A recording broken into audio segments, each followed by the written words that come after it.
Welcome to the Gangcast, aka the Games and Not Games podcast. I'm Janet Garcia, and joining me as always is Isaiah Smith. Hello. Normally we do our little, how you doing, quick back and forth, but I want to jump right into some updates to not scare everybody. We're good. The show is good. Cat also good, kind of, contextually. Yeah. But as some of you probably noticed, we didn't have an episode last week. We did post about it on our socials and, on the Games and Not Games BlueSKy account, and then also our personal BlueSKy accounts. But our cat Bruce had some health issues, unfortunately. Also, in those health issues, we took him to the hospital. He wasn't using the bathroom. And he had some other red flags, things like that morning he peed on the floor, very unusual for him. And he was whining a lot, like for no reason. He has set whine times. He whines in the morning because he's excited to talk about his dreams that he had the night before. And that's kind of it for the most part. Sometimes he's a little yappy if we've been away. We walk in, he might be like, meh, but that's kind of it. So he's whining. He wasn't using the restroom. We do a little bit of what do we do? It was very late at night. We took him to the hospital, the cat hospital, which is like a 24-hour place that is very expensive, which we'll get into later. And when we were there, they were like, okay, cool. You got to put some money down. We'll take a look at the cat. They take the cat in the back. Actually, frankly, they take the cat in the back pretty fast, which I thought was cool. They were pretty on it. And then they came back and they said, yeah, this cat is a boy cat. We're like, what? Yeah. What? They're like, also, you're going to need to give us a lot of money. We're like, what's happening? Bruce is a boy. Bruce is a boy, which to people who do not have the context, the people who don't have the context of 8 years of thinking this is a girl cat, that sentence sounds totally normal. Can you very briefly explain, what's with this being a girl cat? And then also, why is the cat named Bruce? So... the cat, I adopted Bruce, 8 years ago, back in 2017. I was still in Buffalo, New York at the time. Went to the animal shelter, was looking for just a cat that seemed pretty chill. I'm a chill guy. I wanted a chill cat.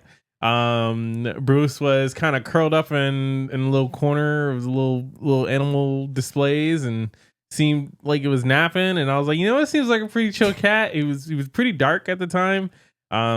In my head he was black, but looking back at photos of a little kitten Bruce, and nope, that was just a dark gray at best kind of thing. But I was like, you know what, doesn't matter, dark cat, I like Batman, I'm gonna name him Bruce. And on the sign it said male cat. I think originally his name was Gravel or something like that. Yeah, his name was Gravel, which is really bad. I was like, oh no, Gravel's a dumb name. I'm gonna name him Bruce like Batman.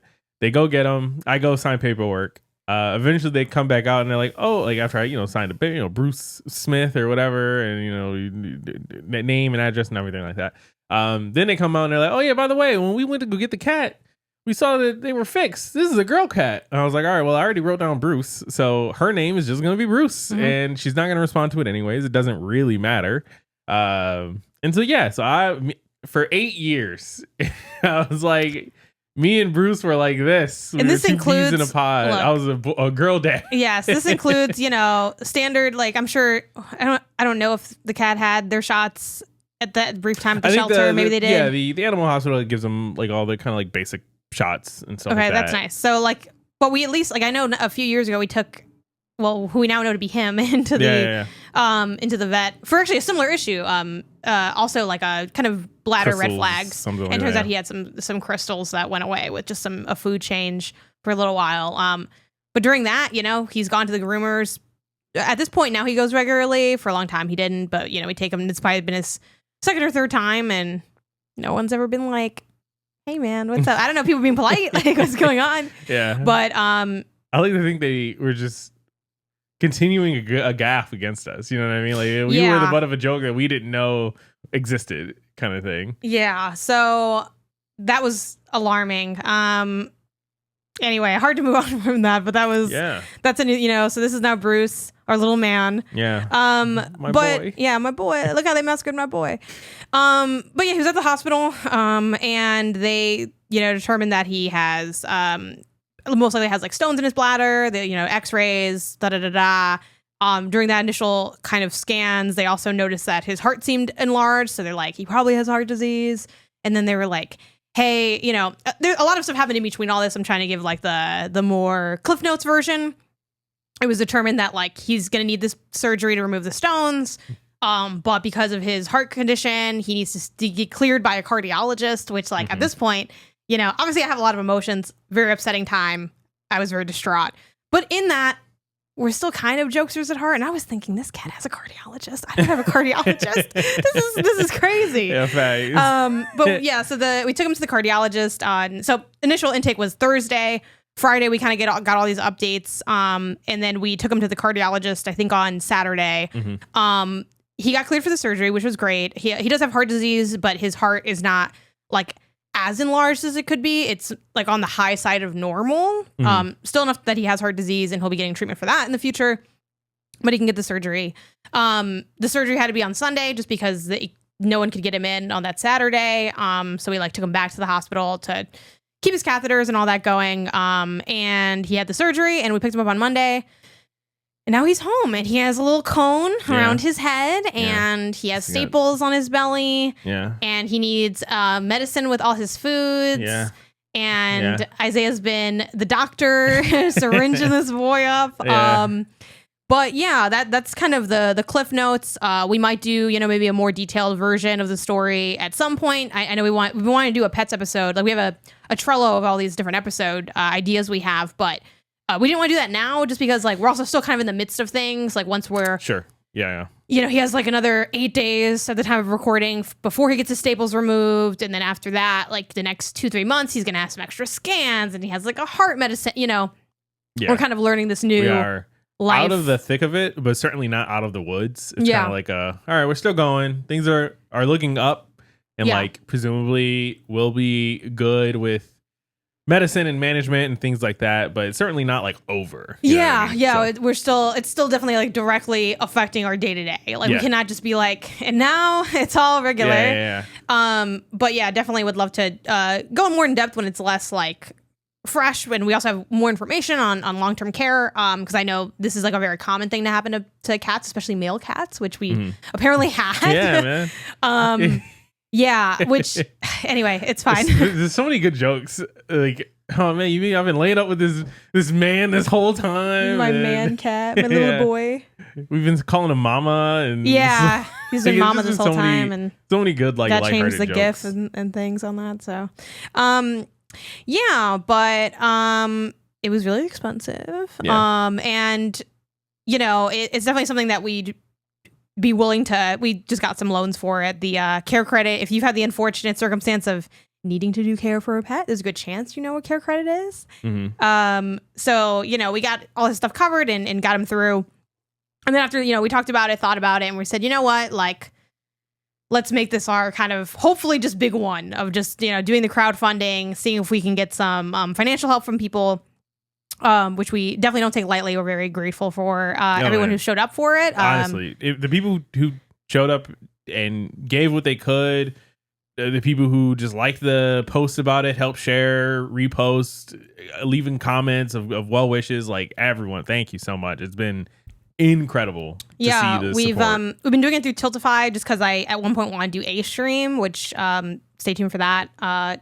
Solid chance is probably just on my own channel, the Game Onsus channel, which is Game ONYSUS. But Isaiah will be there, of course, and we'll be hanging out and kind of showing our gratitude, and also maybe trying to get a little bit extra if we can. We already have a lot. The full bill was $13,000, which is a lot of money. We put the goal at 20 just to give some cushion for upcoming expenses, some more x-rays he has, things like whatever the cardiology treatment ends up being, which I think the medicine for that is actually supposed to be really cheap, which is great.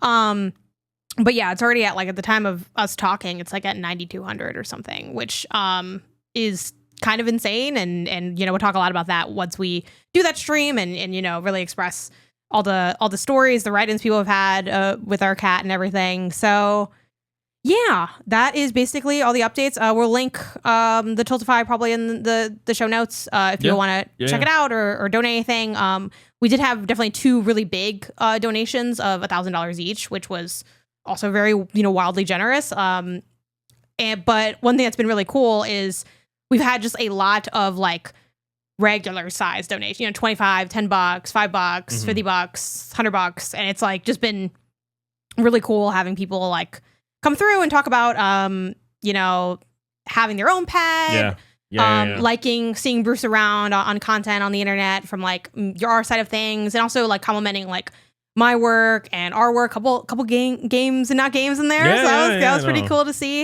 And I know it's, very dorky and cheesy, and for people that don't have pets, it sounds like weird, but I did read Bruce most of the messages as well, which has been cute and stuff. But again, I'm sure we'll be talking about this plenty in the future and things. Part just sharing, and then part also like hopefully giving some people out there who have cats like some good ideas that they can use to set themselves up for success on pet care and the financials that come with pet care in the future. Definitely got a lot of messages from people of like, this has been you're living my worst nightmare. What can I do to like prevent and sadly there's no guarantees in preventing something like this, but there definitely are some, good practices, some things we already implemented or had implemented, some things that like we hadn't had implemented that I want to add in, stuff like, he's in a regular litter box. He's been at a regular litter box for a while. We had litter robot before, but in lieu of getting litter robot again, which we don't want to get again really, because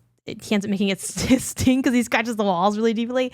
Getting like a scale for like a manual litter box that can give you like data and analytics on your pet's like movements in and out, and if they're using the restroom okay. Anyway, stuff like that. So that's our spiel on Bruce. Is there anything you want to add about Bruce's health ordeal?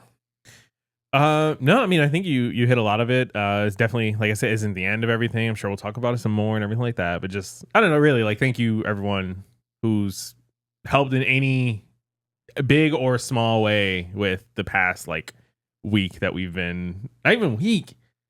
Actually, yeah, I guess it would be about week. A week. Yeah, about a week. Man, just time has flown by. But no, like seriously, thank you everyone. Really appreciate it. Really, really love and feel the support, and cannot say thank you enough. Yeah. Shout out to the homie Ash who they foster a bunch of like cats like throughout their life, and they were like, hey, here's like how you can like help give them the medicine and stuff like that. Dr. Isaiah out here freaking putting little syringes in this cat's mouth. Yeah, man. I'd share more of it online, but honestly, it looks really gross. Yeah, like the foam, and it's like just kind of nasty. Visually. I shared one photo of him getting his medicine where he's like his eyes are all wide and his head's like cocked back. That one was funny, but all right, let's get into the show proper. Let's talk games. Yeah, we're talking games. We're gonna do a little GOTY check-in. So I want to get into like what have we played kind of this year? What are our top contenders for game of the year, top 10 kind of level games? What kind of titles might come up in our gang of the year at the end of the year? That kind of thing. So how do you want to do this? Do you want me to kick it off? Do you want to kick it off? Yeah, sure. Okay. I think you've at least touched on more games than I have for sure. I guess we've beaten about the same amount though. So, have that hanging over me. For the longest time, my game of the year was Keep Driving. So I guess I want to start by giving that a nod.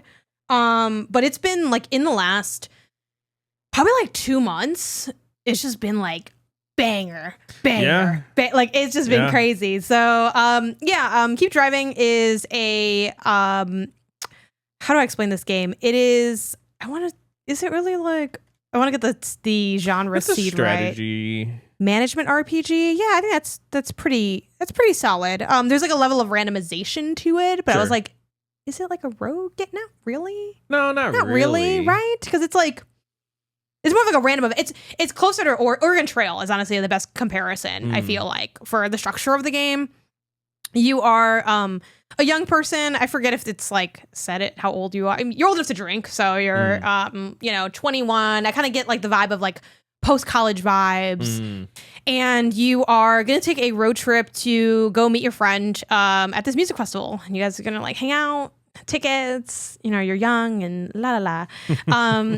At the start, you get to pick your vehicle. You also pick some kind of like attributes about yourself, like what's your relationship like with your parents, which does have a mechanical layer to it, which is interesting. And then also like kind of what you're starting out with. I forget the options offhand, but it's like, do you want to take your guitar and like a 30 rack of beer, which like the whole structure, again, management kind of RPG is the car itself is, you can like view it from like a top down view with like a grid showing the inventory space of the car. So it's like, what if Oregon Trail had Resident Evil type management of your items, where you're sort of trying to make sure that they fit and you're kind of Tetrising them to say, okay, well, let me rotate the cup of coffee and then I can fit the, bad example because that one's only, I think, one square, but you get the idea. Oh, I'm going to move the, the case of beer to the back to get myself more space, or, I'm going to get rid of it just because then I get like, X amount of squares opened up.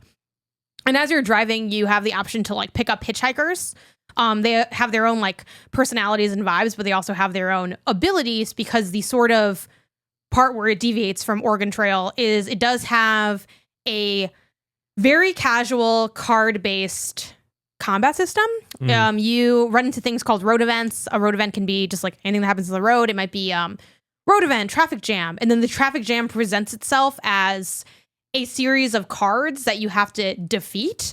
And you do that by, or like a series of things you have to defeat. They're like represented by icons. So there might be, a green person icon, a blue energy icon, or whatever. And you have items and cards that you want to match the icons. Basically, that's how you remove them. That's how you defeat it. So it's like, maybe you're facing an event that has like 3 little blue icons. Oh, that's great. I have a candy bar that's worth 3 little blue icons. It matches perfectly. Boom, that event's taken care of. You might have an ability like, I don't know, easygoing or something. And it's like, okay, that ability is like a green icon and like a blank icon and a gas icon or whatever. And you can also, if you fail events, like you can end up taking hits on those aspects of your character. So if it's like you take a hit on gas, you lose a bit of gas. Like you take a hit on energy, you lose a bit of energy. And there's all these like additional, systems under the hood, no pun intended, for kind of, I guess, like limiting your ability to just go on like an infinite run. It's like, oh, after a while you get tired, and oh no, if you get tired, like it takes double to do this, or you take extra damage or something, so then you might want to sleep. So there's all these different integrations for it. I do want to emphasize this game is very simple to play. It's not complicated by any means. I'm not a card game person. In terms of card games, it's a lot closer to like Signs of the Sojourner, if you're familiar with that game, where it's a very simple, you are matching cards. I'm sure someone who's like maybe super, super smart at card games can like do a bit better than me, but I don't think you can like, it's not the kind of game where it's, about, oh, I'm just an expert card player and like I have the best road trip. Like you are still limited by your resources. So like you're always going to have have this push pull. But basically what makes this game great is there is intrigue in like managing your inventory. That's like the whole crux of the game. But what really like makes it sing to me are the vibes and the story that ends up unfolding when you're like getting these hitchhikers and like learning more about them in like a very like quick, casual, quippy way. And you can kind of like see these little like narratives through, and there's like all these surprising but very genuine things that happen to you on the road. You also like get these different traits from how you behave. So like at one point I was like, I'm really broke. I'm going to like work a lot. And the game is like, you're working a lot on your vacation. I was like, that you sound broke to me. And then they were like, new trait, workaholic. And I was like, oh no. And it like had some pros, but it had some cons. So like, it's such a game that's like directly, explicitly in conversation with how you play it. And I know that's like true of a lot of games, but I think there are some games like this one where you are knowingly playing with the designer in a way that like, on a technical level, when you play Mario, it's like, I'm also kind of playing with the designer, but not in the same way. This is like very much you want to see like what kind of things happen. You're excited by what happens. And in that way, not to like say it's better than Oregon Trail. I know Oregon Trail is like kind of a classic, so I don't really want to touch Oregon Trail in terms of how good of a game is it. It's pretty good. obviously it's really old, so it's like, kind of limited. But this feels like so much more variable. Where I feel like Oregon Trail, there is something fun about like you're trucking along and you're like, oh no, the wheel's out. Yeah, but that's kind of the extent of the excitement. Here it's like, what if you had so much more that you could do and so many more things could happen to you? It really is like, I'm a millennial, but this is like Oregon Trail for Gen Z. But it's so freaking cool. I played this game for 7 hours. I did get to an ending, but there are multiple. You played this game a little bit. I know you kind of bounced off because you were playing on Steam Deck and were like, not the most comfy place to play, Yeah, Steam Deck, this it is playable, but I think it is for sure a mouse game. I want this on Switch too so bad with that mouse. It'd be insane. So yeah, maybe, eventually I'll try it again once.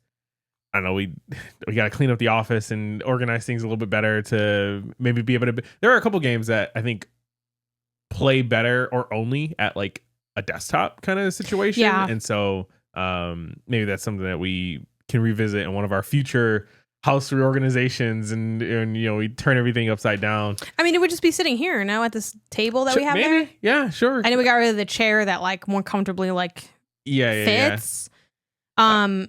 Yeah, but did you play enough to really have much an opinion? Yeah, no, it's definitely interesting, right? As I'm a bigger sort of puzzle strategy plan out kind of person. And I think there's definitely something there for like being able to manage your resources while still completing objectives and going on quests to like, deliver an item or a person or grab a thing or visit a place before this date or something like that. Like there's all these different opportunities for rewards that I think are really cool. And like you as the player want all you can get. Yeah. And so there's like incentive to sort of maybe not min-max, but like be more efficient with your vacation.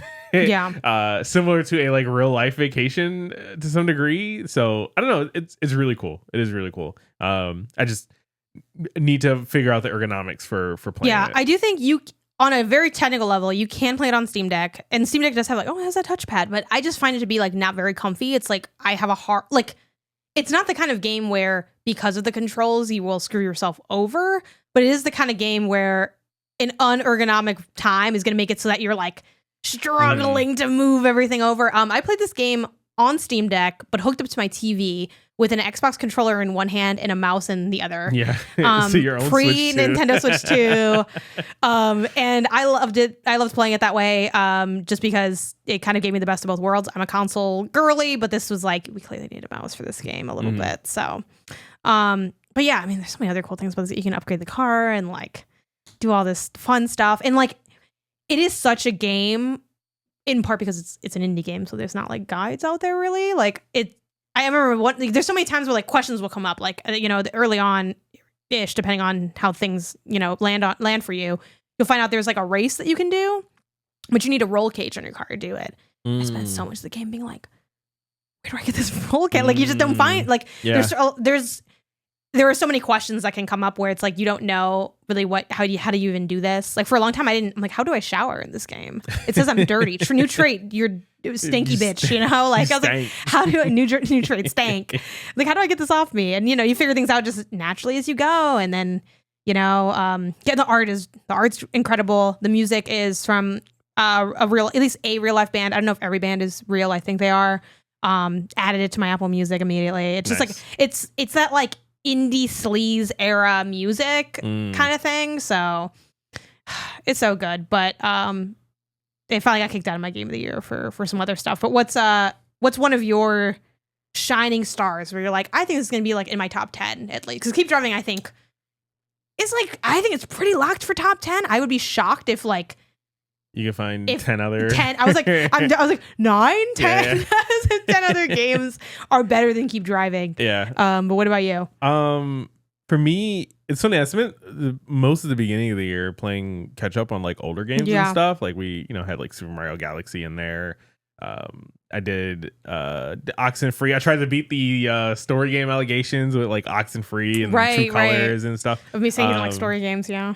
So, but one of the first games that came out this year that I played, Split Fiction. I think the more so Split Fiction is a sort of co-op adventure game. I'd say it's a platformer. Platformer. I think it's a co-op adventure platformer. Yeah, it's a co-op action adventure platformer. Yeah, because you are jumping for most of that game. That is true, but you're jumping in a lot of games. Yeah, but well, here's the thing. It is a game that has platforming.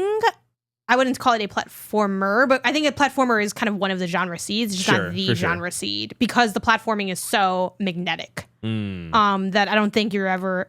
And I get people that are bad at games are like struggling to make the jumps in Split Fiction, but like it is quite literally like very heavily like zoop. Oh, you landed perfectly. Like yeah. That kind of game. My thing is, this is getting off topic, but it's like there's not deep mechanics to the platforming. There's deep mechanics to traversal, but it's not like you have like a ground pound and a long jump and this that is you just have a jump. It's more of like how you get around. This game is more playing with gadgets, abilities, and genre than it is playing with like one consistent through line is that you are often jumping, but like even the level design, it's not around like hard. It's rarely around like a hard jumping sequence. Yeah, is I agree. Anyways, so it's a co-op with that where we played it together.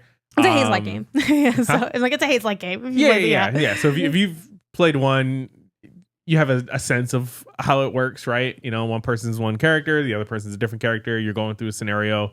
In this scenario, it's very like fantasy meets sci-fi. Is like story writers and you're going through their stories and it's got like a really cute story. The game itself has a cute sort of like dialogue that it tells you of like being a writer and the AI corporate greed kind of it's trying to take over, and it's accidentally an AI game because Joseph Ferris has gone on record being like, I think AI, like, I'm cool with it. And then I'm like, but you made this anti-AI, and obviously Joseph Ferris is not the only person working on Hazelight, but it is funny. It is one of those classic, this is just, no, it's just a story about an evil guy. And again, the thing is not explicitly AI, but it is the same idea as what AI can do, which is absorb information and then create work. And the evil thing is something that absorbs your stories and then creates stories and sells them.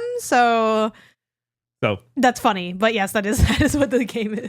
This is a game. I thought the gameplay was like super fun. It was always interesting. It's like a pretty decent length, and like at no point in playing, it took us maybe 12. I was gonna say 10 to 12 hours. At no point was I like ever tired of some mechanic or situation they put us in. Like there's enough variance to the gameplay and length of gameplay that they give you that I'm like, oh, I'm just having a good time after good time after good time. And like maybe at like the 11th hour, I was like, I feel like we're getting towards the end and I'm good getting towards the end. And then the end came. And it's like, all right, great. Didn't overstay its welcome. Fun time. Good writing. Fun stories. You think it has good writing? I think it has good writing in the sense that like for what it is, which is like could be TV sitcom kind of like level of writing. Obviously not a TV sitcom. There's not like a laugh track or anything in there. But it's like a dumb like get you from A to B kind of thing. Yeah, there were some good jokes in there. I was out here nodding until you said good writing, good story. I was like, Split Fiction. Like, I mean, the evil guy. I don't think it's not The Last of Us or anything like that, right? But like it is. It's not the most of us. I don't know. It's just I think I laughed throughout most of this game. That is not my memory of you playing this game. Really? Yeah, you seemed like you were like fine with it. Like I don't know. I don't remember you yucking it up. Maybe you did. You say you did. Okay, sure. Yeah. I like this game a lot too. This is also pretty solidly in my top 10. It's not as solid as Keep Driving for me. Even though I think a lot of people would disagree with that because Split Fiction is so fun to play. Yeah. And it is really fun to play. And I like this more than It Takes Two, which I know is also people are split on that. Is it better than It Takes Two? I think it is. Are they Split Fiction? Yeah, they're split on whether or not. I think it's better than It Takes Two. I think, God, I think Hazelight is a studio that is really struggling to do narrative in their games, in my opinion. I have not enjoyed a narrative since. I think it's about what kind of Out. narrative are you looking to get? Are you looking to get Life is Strange? Yeah, sure. You're not going to get that. You're not going to get Naughty Dog. You're not going to get these like deeper, enriching stories. I disagree that you need to but be. I think you're going to get a good MacGuffin to get you from A to B. I mean, I think this could be maybe a topic in itself, like what makes a good story in a game. I think, without spending too much time in it, people like I disagree with the assertion that just because you're not a story game or a game that has like heavy focus on story doesn't mean that you can have like a good or enjoyable story. Like, I'm trying to think of a game that's like kind of. This was good and enjoyable. I just didn't, which is fine. The sister, situation come up, and it was the parent. And you had I the feel like characters' backstories and everything. I was like, it felt very much like a. This sounds like really you mean. See to it the people coming, that, but it sounds really mean to the people that worked on the narrative of this. It felt a little too like written on a napkin for me, and then it's like I don't think they like. My beef with the story is I don't think it integrates with the gameplay very well, and I think that's kind of sort of the point of what you're trying to do. And I think they had opportunities to do that, and I think you sometimes see them do that. Like there are some really fun to play and like narratively valuable side quests in this game. The side quests are incredible in this game. They're probably my favorite part of the game. Mm-hmm. And the side quests are all based on like these are writers and it's like different stories that they wrote like but maybe didn't finish. So one thing that is super cool that they do without going too in depth into spoilers is they have some stuff from when they were a kid and they're like, oh yeah, I wrote this when I was a kid and the level is imaginative, it's enjoyable, and you get like a bit of actual insight into like who they were as kids. Good on all fronts. I'm cool with that.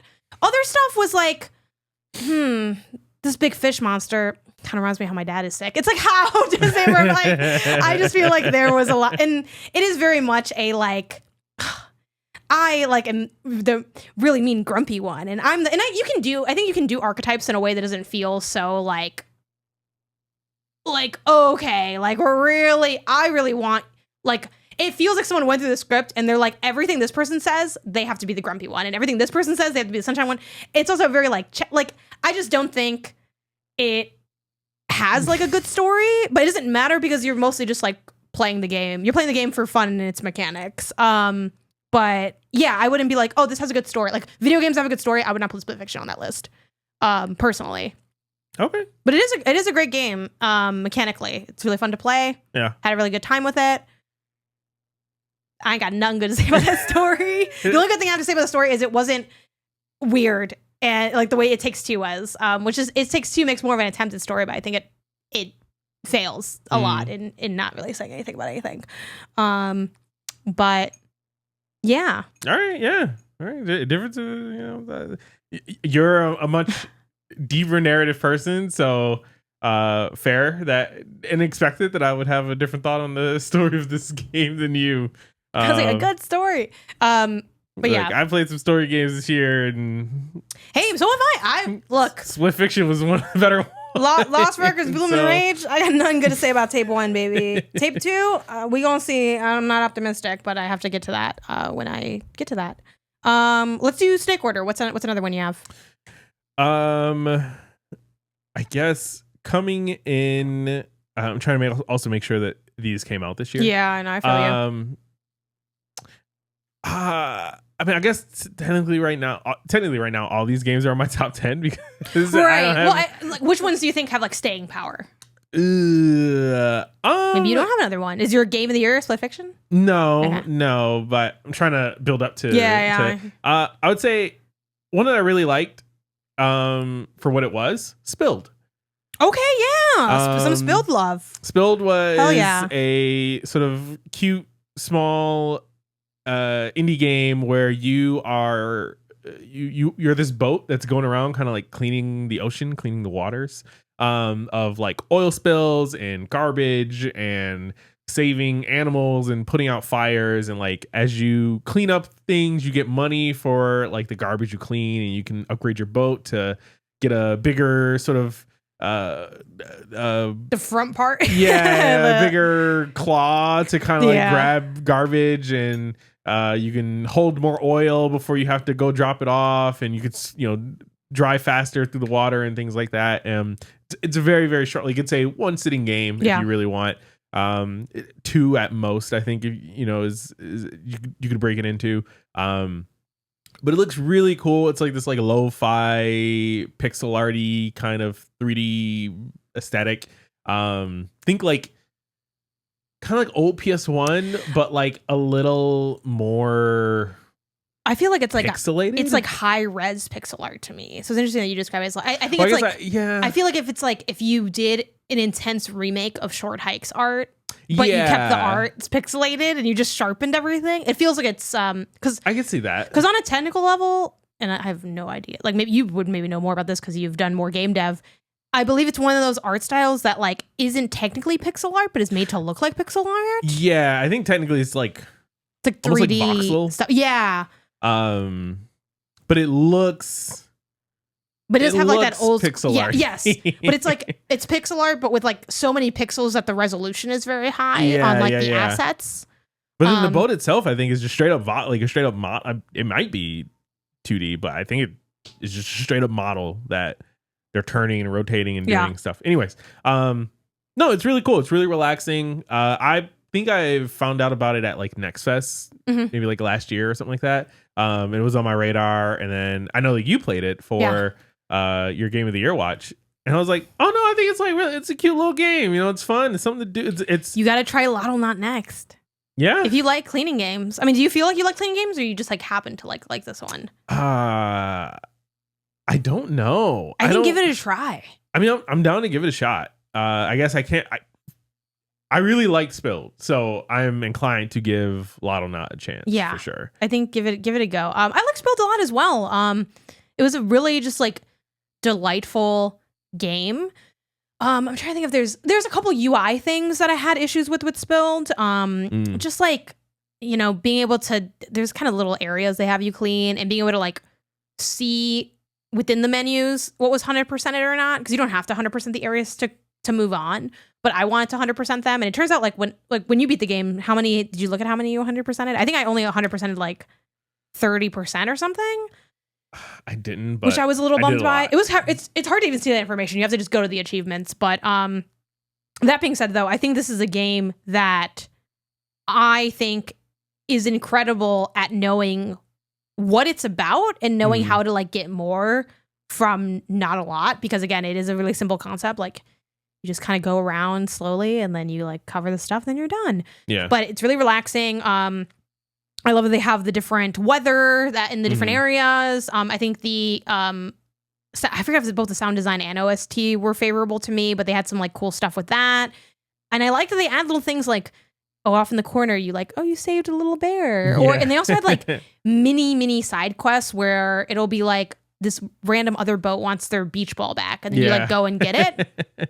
And the reason I think that stuff is so cool is I feel like so many times there have been many games I play, especially games that are more minimalist in terms of mechanics. The kind of games that, more ignorant gamers would say like, is this even a game? You're just doing this thing. Like those types of games. I think sometimes when you have a game like that, I feel like the designers unnecessarily add more things to like justify that it's a video game, to like make it more video gamey. And this feels like the designer knew exactly what they wanted to do. They wanted to get a little bit more juice out of the orange, but they were like, well, let me not pick up an apple though. This is an orange game. And they like did that really nicely. This is like, if you like cleanup games, you like little like relaxing stuff, this is a game I would recommend to everybody in terms of that. Yeah, really nice. My next one is, I'm also thinking like, what's gonna be here at the end of the year? Yeah. Ooh, that's the hard part. I don't know if it'll be here at the end of the year, but I'm gonna throw it out there. Lonely Mountain Snow Riders. And Isaiah, I know you hated this game. I thought you might pick that. Yeah. I'll get into what it is, and then I'd love to briefly hear your hatred of Lonely Mountain Snow Riders. Lonely Mountain Snow Riders is a follow-up to the dev's previous game, Lonely Mountains Downhill. It is on a technical level, right? It's like a sports snowboarding game. But it is all about like you going down like these mountains. They have different mountains and they also have different difficulties of tracks within those mountains. So like you have like your Black Diamond and things like that. what makes this game unique in its genre is that the perspective is sort of very level oriented, but only level oriented for like what's sort of coming up next. So if you picture yourself going down the mountain, imagine like, which is the perspective you were given, you can see the tip top of the mountain and you see your player character. The game is, you have settings to like make it, do you want, when you move the stick left, for your character to move to the left of the screen, or do you want them to move left of like their perspective? Yeah. And I think it's really great that it has that option because like, the whole game is kind of you kind of gotta be able to like move around.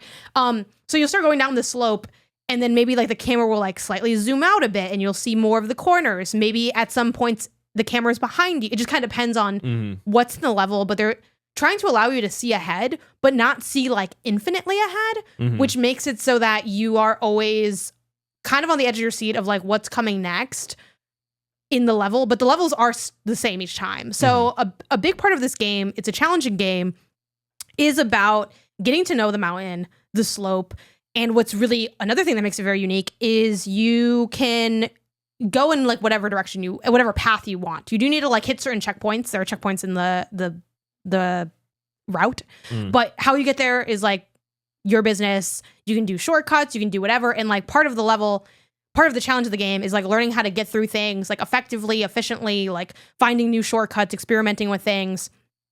And what determines kind of completionism of the mountain, there's one for time, one for a number of crashes, and then one for like a combo, I think. It's like, so I'll make it up. It'll be like, finish the mountain in under a minute and a half, finish it under a minute and 45, but you only have like 6 crashes, and it's like finish it with less than 10 crashes or something like that. And those are your challenges.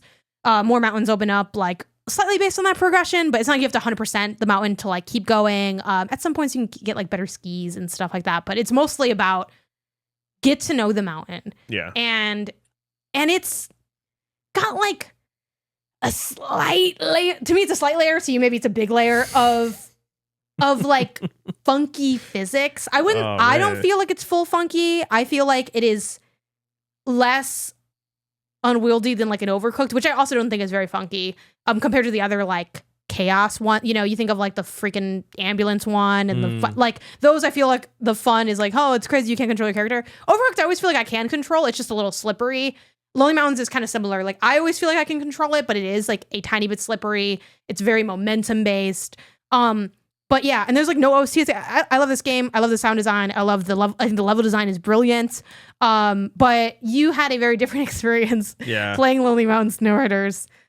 What was that like? Yeah, no, I just didn't have a good time with this game. I think I tried. I definitely tried. I tried to give it a fair shot. I tried to go in without strong expectations either way. Just kind of see what the game gave me, because I never really tried the Lonely Mountains downhill. Yeah. But I saw you and Edwin play it, and you guys seemed Metal Jesus approved. You guys were having a blast with it, and I was like, I want to have a blast. This game is the sequel. It's got to be more blast. You know what I mean? For me, it just didn't hit, man. It was so annoyingly stupid in the way it controlled and the way it felt. It didn't feel good to me. Like, and this isn't like oh, I snowboarded, and so I know how it feels to take a turn on a mountain. No, it was just like, as a game, it just felt too slippery, too floaty for the like execution that they want you to do. Yeah. Right. And there's like, it's almost like, or rather, it wasn't like, you know, the beginning of, I'm a big like racing game fan. I think you are too, right? And it's like, oh, you know, start a Need for Speed and you got the really crappy car with like poor acceleration, next to no traction, no NOS, your turns are all wide and this, that, and the third.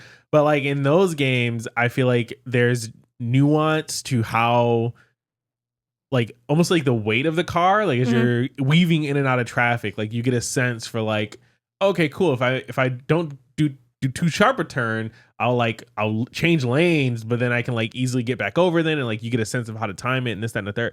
I never got that sense in this game. I never got the sense that like minor input did anything, and you had to almost like commit to these like bigger movement actions and execute those with perfection. And it's like, that's just not fun to me. That's just not fun. It's more of like a momentum and speed game. In the kind of like a planning game in that sense too. And also like I should emphasize that like you are made of like paper in this game. So like if you hit like the tiniest rock, it's like, well, that's a little wipeout, and then you start back at your checkpoint. Or worse, you don't. And then you're just losing time because you're in a now inopportune Well, they do let you like situation. auto die. Like there's a button that you can hit to like crash out like automatically. But yeah, those are basically the two sides of the coin of this game. Like when you are definitely not alone, Isaiah, in this. Like I don't relate to what you're talking about, but I have heard it from other people. Like a lot of people were like, yeah, I played this game. Like this game kind of sucks. Like, and then everyone else is like, this is awesome. So I don't really think there's an in-between is the kind of good news. So if you try it. If you were down to try it, like give it a go. You might find something that you love, or you might just be like, actually, this is hell and this kind of sucks. I will say also, I think originally was playing it on Steam Deck. Okay.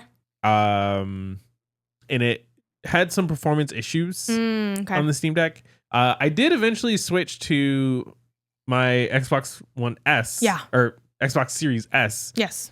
Which for this game, it's not.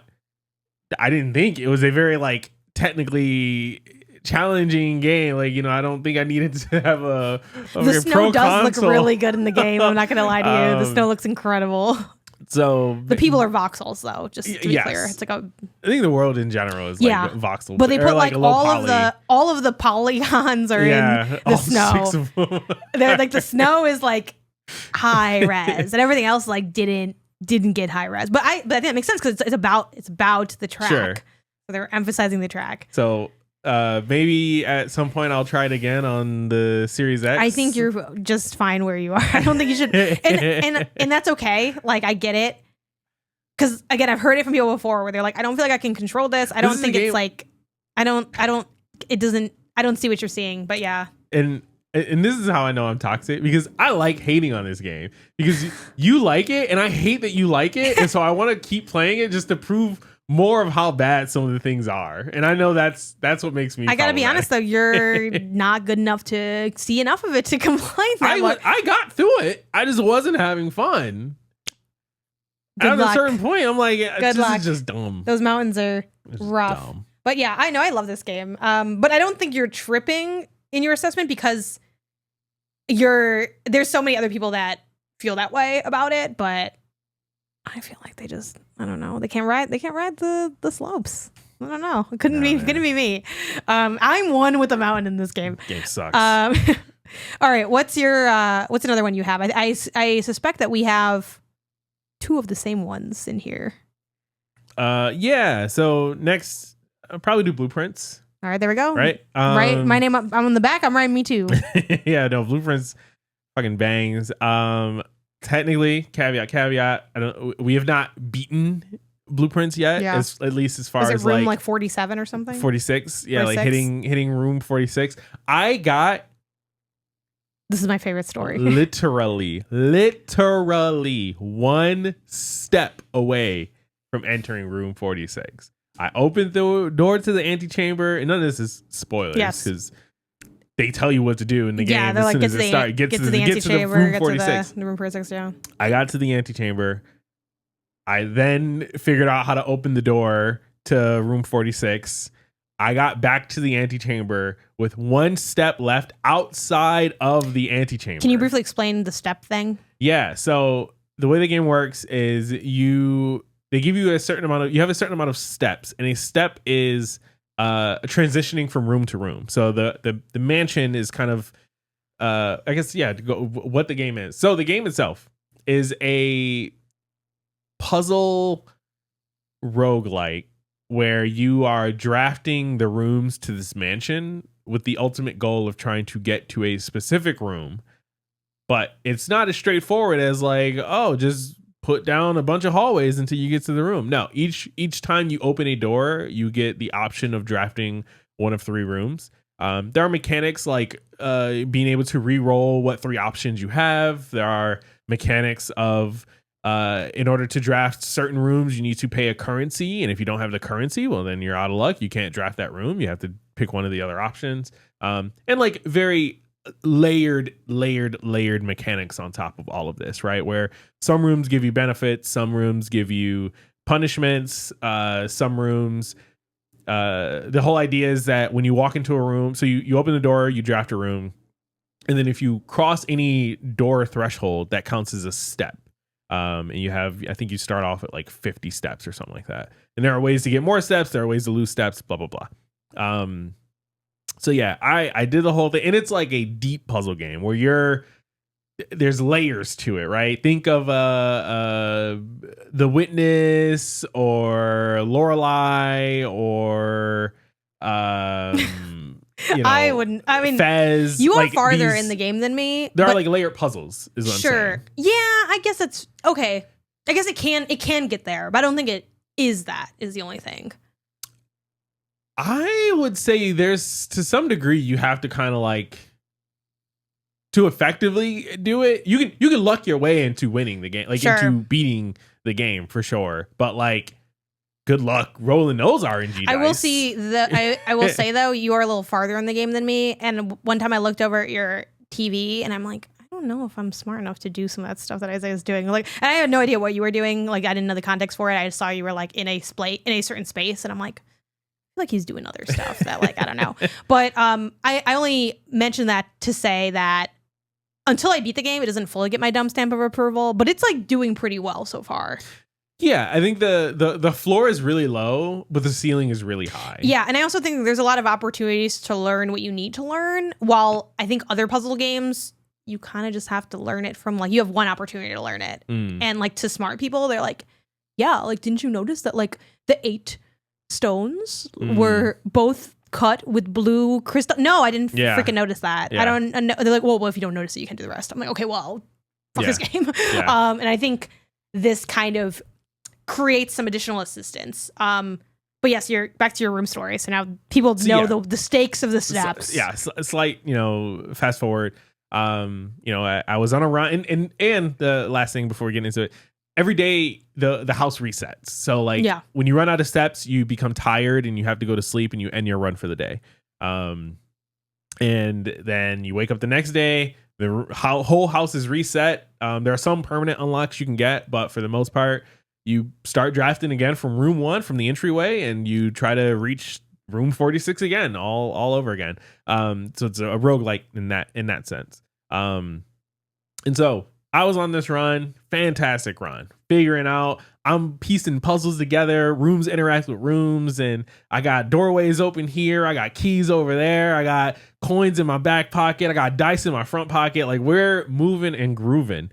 I get to the antechamber room, which is like the sort of goal room that the game sets out for you, as like, oh, this is a goal room to get to room 46. They don't tell you how or why or anything like that. But just like, hey, like, try to get to the antechamber room. I get to the antechamber room. I open up the door to room 46 from there. I come back to the antechamber room, and I'm right outside the antechamber room. If I'm convinced if I like angled the camera right, I could see the door to room 46. Yeah, you could, because you showed it to me. You said there it is. And you had a special thing though, which also changes the drama of this. Yeah, I had 1 step left. And I had sneakers on. And sneakers is an item that sometimes when you change from room to room, it doesn't count your steps. Yes. And so I'm like, man, there's a chance I could beat this game right now if the sneakers kick in and I can get through this room with no loss of steps, then I can get to room 46. But if the sneakers don't kick in, I fall asleep, I pass out right before my goal. I go in the room, I hit 0 steps. Screen starts to black. I'm so distraught because I also thought that this run was going to end like an hour and a half ago. Like, this is like a 3-hour run here because I'm figuring out so many puzzles and doing a whole bunch of mechanic stuff. And so like all of this just to fail literally outside the door to the final goal. And at 2:30 and my petty ass is like, yay, we can keep playing together now because, and obviously you can play the game after beating it. Like the biggest Blueprint sickos are like still playing it hundreds of hours in and stuff. But I also don't know that you're going to do that. And I've liked playing together. So selfishly, I mean, I didn't like make you take the step, but at the same time, glad they didn't put it in my hands because I might have I guess I would have let you do it because that's a nice story of you finishing it. But Though even if you got through there, going through the door, like, doesn't that also kind of stop? So wouldn't you have passed out inside the room? I don't think so. I mean, possible, but I don't think so. Yeah. But either way, it was pretty dramatic. But thank you for calling me over to witness it because it was wild. I went and got you out of bed. I was like, hey, there's a chance I beat it. There's a chance I fail miserably. But we've already talked about Blueprints a bit, and you obviously mentioned it now. Also on my list, that's very strong for top 10. I would be shocked if, again, I don't like Lonely Mountains, but I wouldn't be shocked if Lonely Mountains fell off the list because it's kind of the weakest one on there. It's like, it's fun. And I do think it's a great game, but like, there's a lot of great games out this year. Blueprints, I'm really enjoying still. I think it is really great at building a very normal intrigue. Well, again, my beef with some of these other puzzle games, it's like, you have to be really smart to like know what's going on and like put 2 and 2 together. And like when I would play something like Outer Wilds, I felt like I was collecting information, but like it didn't really mean much to me. And I do think Outer Wilds makes an attempt with its like the way that game works. It's like you're exploring like in space. So it's like, oh, you go to a different planet and like you like learn some stuff. And when you learn something, they put it into like your ship's dashboard, and it'll say like, I'm making it up, gravity's inverted, but only at night. And they're like, literally connect like dots for you. But that's still not enough to like understand like to beat the game. Like, it's not like the game can give you the answer on how to beat it. It's you're supposed to put it all together at the end. So when I got to the end of the game, I'm like, I don't know what else to do. And my chat was like, you have everything you need. And I'm like, no, I don't. No, I don't. And they're like, you have everything. Did you notice something on Saturn? Yeah, I'm like, no. And they're like, why don't you go there now? And I'm like, what am I supposed to see? They're like, just look up at the sun, okay? Like, just, and I had to just get walked through at the end, which maybe will happen in Blueprints. I don't know. But what I like about Blueprints is I feel like it's much easier for me to know what's going on. And also, in Outer Wilds' defense, I did stream that game. I don't think it's a great game to stream because people kind of, I don't know, it's just the vibes are, you're never really paying as much attention when you're streaming because you're kind of like hanging out. But Blueprints is great because I think it does a good job at building like a really normal curiosity that feels like much more achievable, because the kind of things that I think about in Blueprints, maybe it isn't achievable, but it feels achievable. They sell the feeling, at least. They sell the feeling. I'm scared because you seem to not think this game is very achievable. Now I wonder if I need to drop out of it.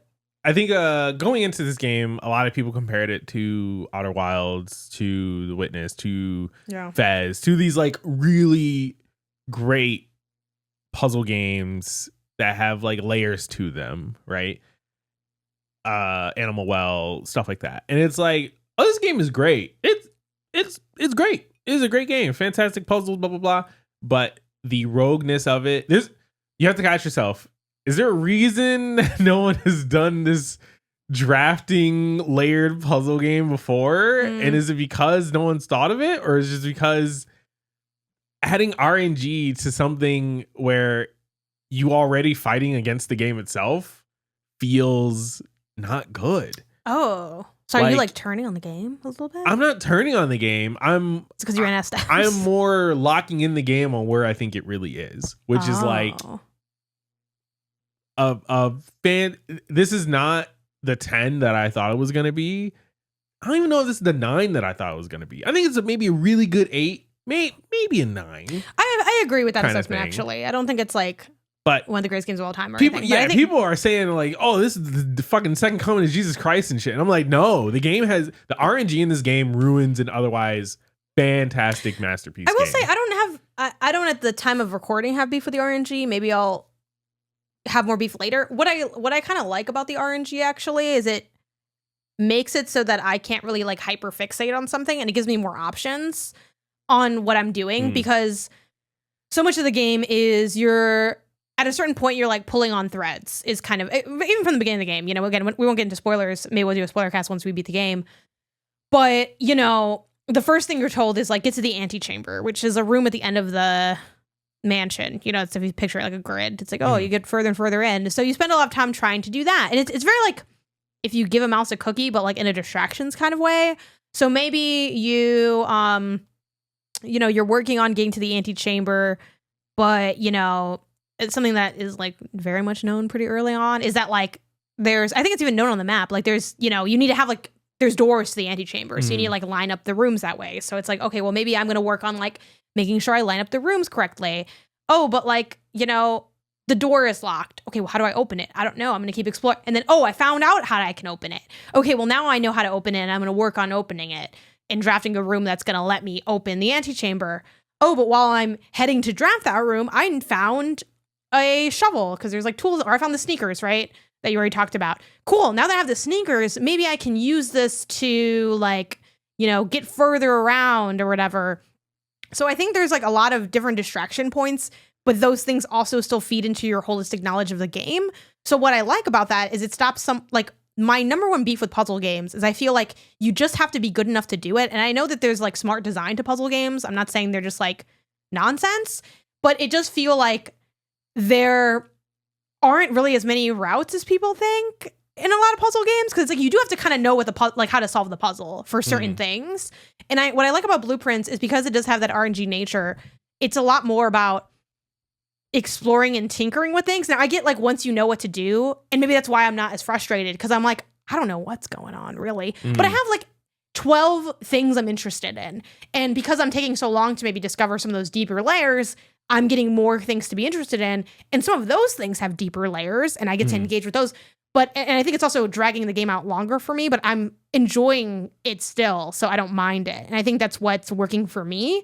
While I think someone that maybe can put 2 and 2 together faster is like, oh, I know I have to like, I'm making stuff up. Yeah, I invert the gravity, and I'm gonna need the gravitron, and and like, but now I just can't get it. And I'm like, I know I want another room that's green. You know, and I'm like, I'm working on getting a green room, and you're like, I'm trying to fight God, and I'm like, there's a God, like, you know, so maybe that's the difference. And I do fear that like at a certain point the game's gonna want me to fight God, and I'm not gonna know that there is a God, and then I'll just have nothing left to follow. But I've been liking that so far. Like I can keep playing, even if I'm maybe playing in a dumb, unoptimal way, but like I'm still getting to play. And a lot of puzzle games, like I literally have to just stop playing because like I just run out of ways I can engage with the game without just looking up the answer. So yeah, I think for worse, this game is not like that because of the RNG to it. Like taking Outer Wilds, for example, if you know what to do, the whole point of playing Outer Wilds is to discover and figure out and deduct what it is you have to do, right? And once you know what to do, you can do it with 100% success rate every single time. This game has all the same beginnings. It's figuring out how the house works, how the rooms work, how the items work, how this works, how that works, what you got to do, how to get the door open, blah, blah, blah. Once you know all of that, you still cannot, with 100% accuracy, do it because of the RNG-ness to it. And so it's like, it's a game that forces you to learn all these steps to a dance that might still just get canceled come the day of performance. And it's like, well, that's just so unsatisfying. That's so frustrating when you've challenged me to learn all these things and piece all these pieces together and figure out this puzzle, and I know what to do, and I know how to do it, and I know where to do it. I just can't do it because you won't let me. And it's like, well, that's just dumb. That's just dumb. I hate that. So that is like honestly the biggest gripe. And I think that one of the biggest, and I'm not annoyed because I don't know shit. So I'm like, no, fact. So I was it's like, I all don't right, so yeah, and it's a game that also, like, again, this isn't like I think a spoiler. Like the antechamber room itself, for example, has like 3 doors to get into it. It's not like there's like one magical way to do most things. I think most things in a game have like multiple approaches to solutions, kind of things. And it's like, even with that, good luck. I hope the game smiles down on you and like fucking lets you win. Yeah. I hope the game lets you win. That is fucking the game in a nutshell. Do you think there's a chance it isn't in your top 10 though? No, it's definitely, I think it'll definitely be in the top 10. I will say, you hide it at the bottom that it's a high game that would be one of the first ones I probably bump out though, which is like really weird to say. It's your Lonely Mountains. No, it's more like if I had a top 10 and this was number 4 and something came along this would leave top 4 to like 11 in order for something else to come and like. Oh. Like it wouldn't fall. Well, then I guess it's not really 4 list. though. Well, no, because I think of the games, it could be like I think 4 as far as like the best games. It's just like it's so fragilely 4. Oh. It's a 4 or 14. You know that what I mean? It's like no, I don't know what you mean. That's actually insane, and I think you should be arrested for that take. It's a 4. If you're a 4, you should drop down to a 5 and a 6. You should. Like, you should, but that's not like this saying game. It's either my game of the year or I'm taking you off the list. Though I will say, I should acknowledge that like I kind of did that to Rebirth a little bit. Like Rebirth was in my top 10 for like the first like 1 or 2 lists I made, and then I took it off the list completely. And people were like, they were so aghast, and I'm like, I gotta be honest. I think a lot of people that are mad, I don't think you're actually reading my website very often, but you did read this article, so shout out to that. You did click on this. I hate click, it's still a click, baby. You're getting up there, but yeah, they're like, it's not on the list at all, and I'm like, I just realized I kind of sometimes you're playing a game and it's going good, and then sometimes you're like, now that I look at it, this bitch kind of ugly. Like I don't know. Sometimes it happens. And yeah, maybe, and that's been my hesitancy on being too complimentary on blueprints, or even just saying it doesn't get my dumb stamp of approval until I finish it. And I haven't, and I am worried that I won't be able to. Maybe it'll be part because of what you're complaining about. Maybe it'll be part of other things that come up for me, having a different background than you. But I'll throw out what I feel like is my last one, I think. Probably. And for me, it's Frontrunner. I think it's my current number 1. But it's also a little fragile as well because it's got some problems. Yeah. But it's Claire Obscure Expedition 33. Oh my God. Yeah. Isaiah, how did we go from being like, does anyone else kind of like think a lot of this game is kind of bad, but one part is good, to being like, this is game of the year? Because that's a big turn. Because we talked about this last episode. Yeah. But 2 weeks is a long time, you know? Yeah. And to be honest, Cat came back to life in that time. Anything can happen. Your life can change in 2 weeks. I'm going to be honest. I don't think the game really changed much from the last time we talked about it. Like, obviously, things progress, blah, blah, blah. But, like, all the flaws of the game are still there. Oh, and yeah, all the the flaws highlights are of the still game there. are still there. It's just, after you start sitting with it some more, the flaws, they're not that you bad. You eat around and it. And the good is, like, really good. You eat around it. Yeah. It's like, you know, I'm just going to move this part to the side. This is the year of Flawed amazing bangers. games that just have huge flaws. Yeah. I mean, honestly, though, that's like most years, except for the years that are like obvious heat, like Breath of the Wild. You know, I'd put God of War in there. I know some people are like, oh, I don't like the sun is so sunny. I don't know, whatever, right? Like I think that's when we're getting into like the 10 the 10 debates, you know, of quality. And I don't think any of the games we've talked about here are, in my opinion, they're like not close to masterpieces. Like they're not even close. Yeah. But it's not because they're not good. It's just that like to me, that is such a high bar. Yeah. That like, well, most people aren't there anyway. So it's like, I'm not gonna, you know, if I only played masterpieces, I'd play almost no games. Yeah. I'd play 3 games. And then I realized some of those games actually weren't that good. Yeah. So, Claire Obscure Expedition 33 is an RPG. It is French made, but it is drawing a lot on JRPG sensibilities. Frankly, I'm actually not like a JRPG expert. I would say like elements of like the party construction and some of the old school nature of some of that exploration that we don't like. I think it's also kind of like I've seen a lot of people make the old school Final Fantasy comparison for the lack of objective lists and like these other elements. But I think one thing that did change for me though since we last talked is the story. I feel like the story is really starting to hit. And we won't spoil anything here. Again, maybe we do a spoiler cast later or something. But like I felt like I'm like, these people were acting their ass off. Like, I don't know. I think the story is actually really good. I was always intrigued by some of the lore of the, hey man, what's up with the paint trace? And I still don't know. We're only a kind of light spoilers as the game has acts, like explicit acts. We won't talk about how many acts there are or any of those details, but so we're still in Act 2, I think, of the game. So we're not like, oh, I'm at the end or anything like that. But just to give people who are further along a sense of like where we are.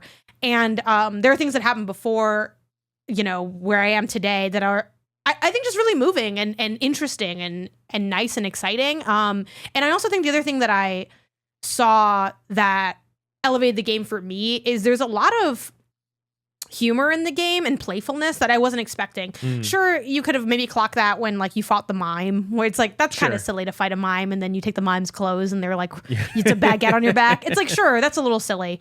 But the humor kind of continued in the game for me. Like there's a town that you go to that's like a gestural town, and the gestrals have the personalities of the Goron from Zelda if they were derpier, which the Goron are already like a silly little group of lads. So stuff like that. I think the game is like such a fucking troll ass game. Like there's weird stuff. Like in the same town, there's like a casino being built, and like you go up to the guy and he like asks you some question, and if you like sort of blow him off, he's like right answer, and then he gives you like an item. It's like it's just like a weird. They have the platform in this game is genuinely awful. Some of the worst parts about this game is exploring and having to do a jump. But I feel like the devs know that, and so they then made like an always up in the game, and also like another hellscape kind of thing, and like that is funny, and fun to like. You know, I'm a platformer sicko, so like. Having to platform when the platforming is bad, I hate that. Getting to platform when the platforming is bad, I love that. I got to those. People were like, "This is the worst part of the game to me." I'm like, "You guys don't get art." They know it's bad, and that's when it's good. Because and I know that's like crazy. I feel like I got to start like writing these articles that I have in my head, but. When the platforming is supposed to be bad and it is bad, that can be good. I get that people don't like it. I get if you don't like Always Up, if you don't like Chained Together, if you don't like Game of Sisyphus, I think it's totally fair. But like, if you don't understand what they're doing, like I feel like that's just willful ignorance. Like they're supposed to be like that. That is like the game is like willing through the mechanics. Now this isn't as crazy as Chained Together and Always Up because I've played Chained Together. I haven't actually played Always Up, and those games are much more slippery, much less forgiving. Like you can really tell they're more just like. Doing a fun nod than like really recreating it. But yeah, I was like, look at these little troll developers making their weirdo game. And I think that stuff has helped elevate while like the combat has continued to like rock as you like build your party out. And even when I realized that like, you know, I love the combat and then I'm like, it's really just like stacking things up. It's like you build up this meter, you build up these cards, so you build up. I'm like, you're kind of just building stuff up in this game. And then I was like, you're kind of just building stuff up in this game. It's pretty cool. Like it stones up being fun. I think the enemies they present you with put you in again like playful situations of like having to like switch up your strategy. As much as the Pictos are annoying to equip and unequipped, I think they also add like a fun layer of like, oh man, I'm gonna lean into like. This strat because it's like very AP oriented and I can do more stuff. No, I'm gonna lean into this because I am gonna do like focus on elemental stuff. So everything's gonna be based on like this thing or this character. And that stuff has continued to rock, even though the level design, I honestly think it's kind of bad. Yeah. I don't even think it's kind of bad. I think it is bad. Like I think sometimes it's not bad. I think it's either neutral or bad. Yes, like that's what you know. Yes. I'm either like I don't notice it or I'm like what is this? Yeah. Yes. But what has been your, take on this? I wouldn't say it's like a complete 180 because we always were like the combat rocks, the exploration's bad. Yeah. And now we're like the combat rocks, the exploration's bad. Yeah. Like that's kind of the amount that I'm like kind of emphasizing it has changed, but not the feeling. But yeah, what's it been like for you? No, I think you fucking nailed it. It's like the good parts, combat, story, characters. Even like the like stats and mechanics and abilities, like you know the Pictos and Lumina and all of that stuff. Awesome. I'm in it. I'm with it. We got Monkey Man and doing this. Taking legs and doing this stuff. I'm with all that. Right. The characters I love. The game and what you're trying to do. I'm with it. The battles. There are some interesting battles. There's like one-off bosses. There's like better versions of normal enemies that are like kind of like these optional bosses, and like some fights have like one-off mechanics for that fight alone that they kind of introduce and throw away, and it's just like challenge fights almost. Like there's so many good things that the bad of where the fuck am I and where am I supposed to go and how do I get there kind of gets like washed out a little bit to where it's like, if this is the price that I have to pay to get all the other great stuff going on, fine. I'll just pay that. This is not a good comparison because you don't like In-N-Out. Like you actively dislike In-N-Out. But it's like how like if you like In-N-Out, we all know them fries suck ass. Yeah. But you're not really at Yeah. In-N-Out for the fry. And I know a few people will say, actually, I think the fries are good. Okay, congratulations. I now know you have bad taste in food. Yeah. Like, I don't know. It's a motherfuckers want a medal because they like Yeah. In-N-Out fries. It's kind of like that. What if you had to eat a whole serving of In-N-Out But yes, fries? that's the difference. You do have to eat the fries in this game because it's not like you can just like not have to explore. Yeah. So this would be like if you have to eat the In-N-Out fries. Yeah, in order to eat the rest of the good In-N-Out meal. Yeah, exactly. I don't know if there's a food that you do, you know what I mean? Like where you like it and then there's like a thing that you don't like about it that would work for this metaphor. Nah, I think that's kind of the best. That's we'll have to keep workshopping. It's really good Stuff, you know. Yeah, I still don't think I still think It's this like needs a how mini map. you enjoy smoking, but it might kill you. Yeah, I don't know. it's something, right? There's something. It's this game needs a mini map. Honestly, you give this game a mini map, and like, honestly, that might fix it. Like that might be enough to pull it into going from a helps. negative to You need a at mini least map? minimum neutral. I think you need the magic thing, you know, like a little string that like a line. Like I need that as well. I think if you personally. gave me at least a mini map, I can, or give me at least Alan Wake's map, and I'm like, you know what, fine, that's enough for me to like at least get a direction that I need to go in. It's a terrible map. If I'm going to still, yell for a map, I want that but- mini map. I'm not going to be yelling for that Alan Wake map because I don't like that But I'm map saying either. That is at least I didn't like it better either. than nothing. Like, give me something. Yeah, but on a technical level. Anyway, the point is, and I got to be honest. I mean, again, I know a few people that are like, I think it's fine. I like it. But I also know a few people like the In-N-Out fries. So, facts. so I do think that's the case. But like, it is totally worth going through. And yeah, it's a great game.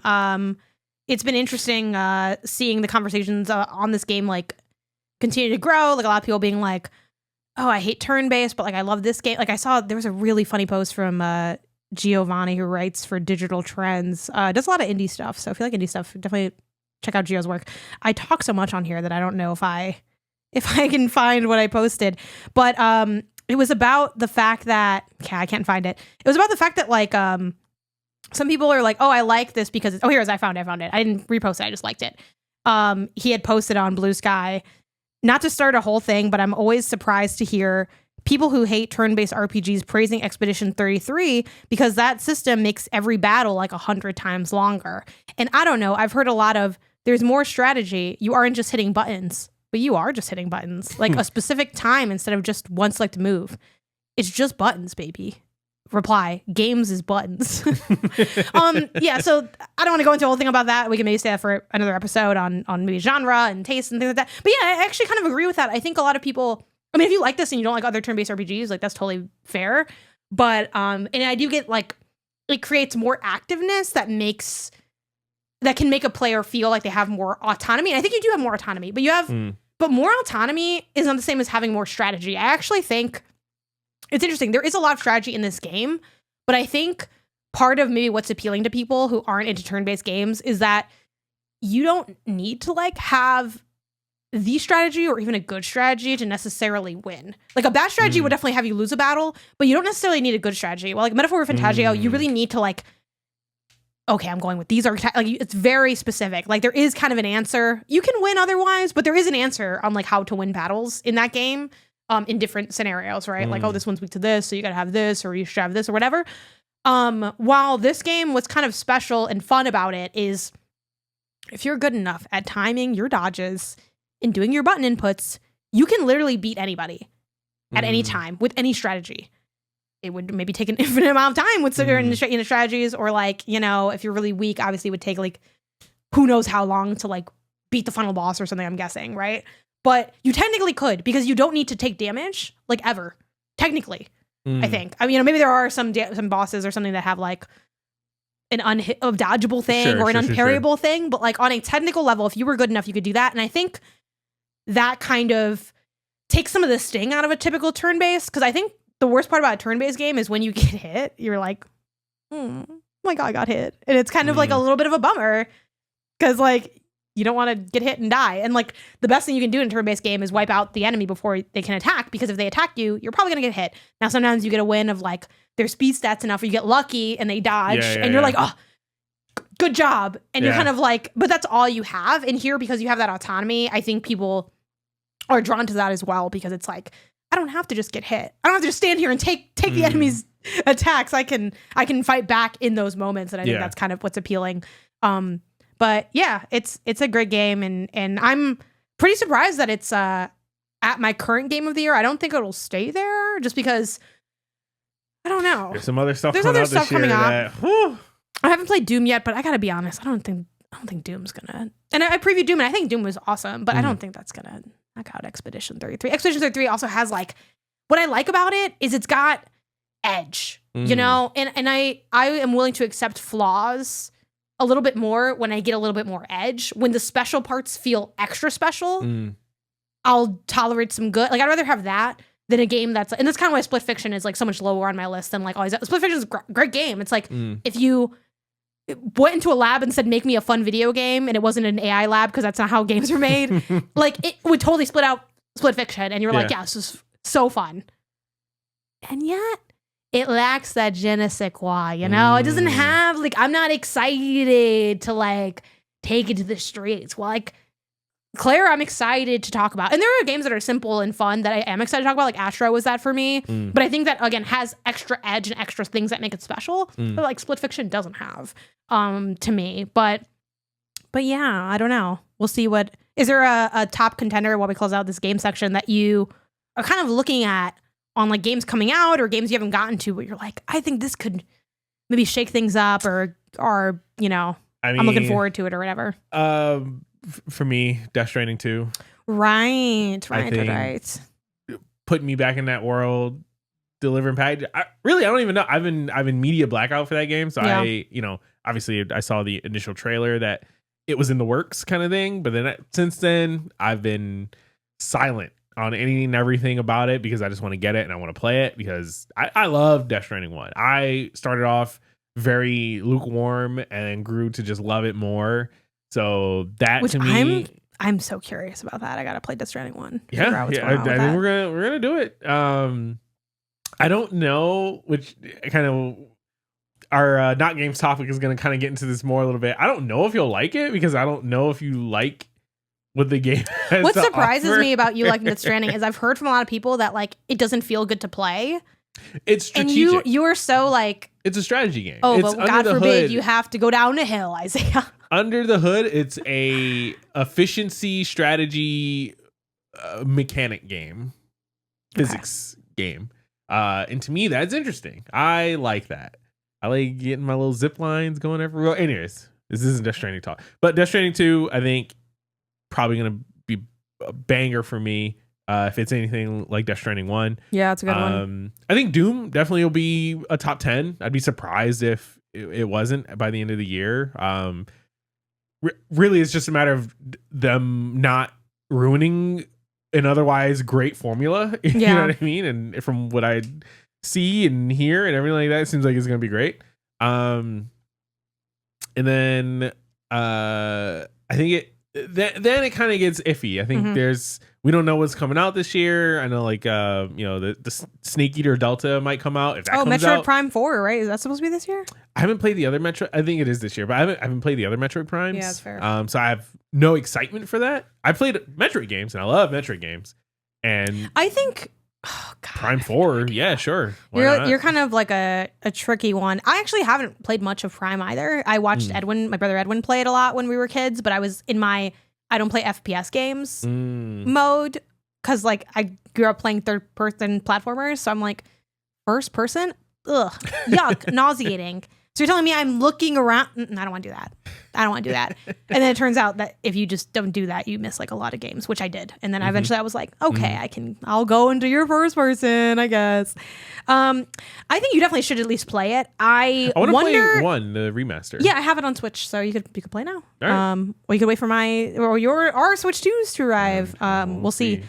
But yeah, for me, I definitely excited for Doom. I would be surprised if it. I expect it to be maybe in my top 10, but I'd be surprised if it's knocking out like Claire, like, you know. I think my other big one.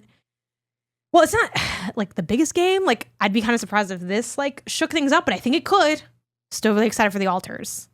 That weirdo little game where it's you and your clones, and you're hanging out. Oh man, I don't know enough about what that game is going to be to know if I should be excited Survival, or not. adventure, base building. You like to think. I like all those Don't things. you like to think? But is it going to be too artsy? And that's my challenge. Is it going to be too weird, too artsy, too...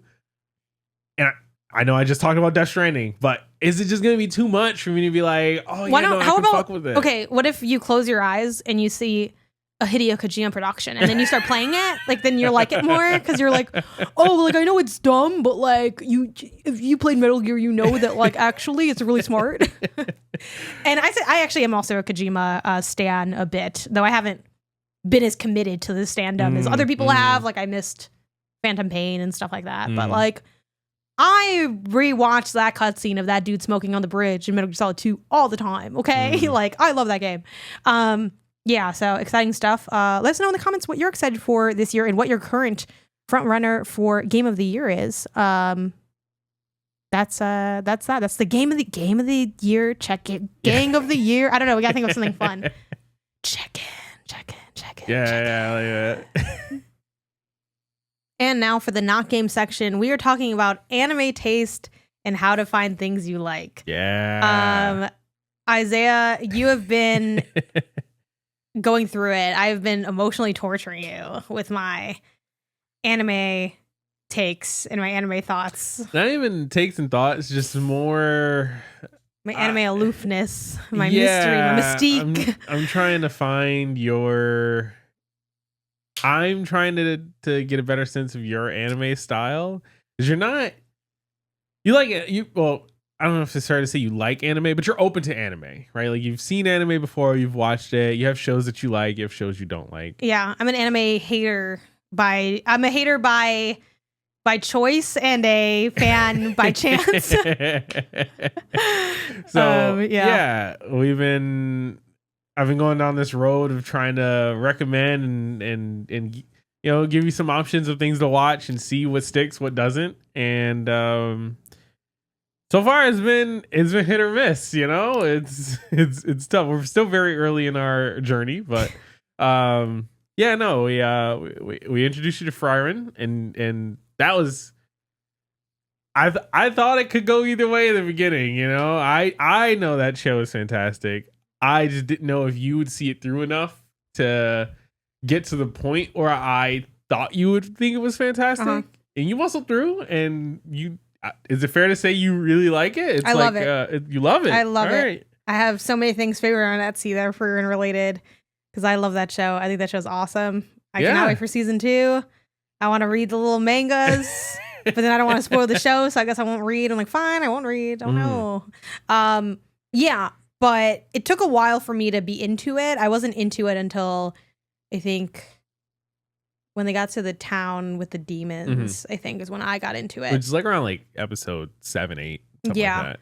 Which I think you thought I would get into it by the time they got the guy in the party. What's his name? Stark. Yeah, I thought by the time Stark like officially joined, I thought you would be like, which I guess you kind of were, like more like, okay, I'll see this through. Like, I'm not in love with it, but it's interesting enough. It's inoffensive. It's, you know, some good moments here and there. I will say, in my defense, you can let me know if I'm off base here, but I think I'm very down to see things through. Unless I actively dislike them, then I'm like, okay, I kind of don't want to watch this, Isaiah. But I'm always down. It's just that I feel like I'm not as down as you want me to be. Like, I'm not. Like, you want me to be down, but also excited, and I'm like, down is different than excited. Yeah, I want you to at least be intrigued. I didn't get the sense that you were intrigued yet.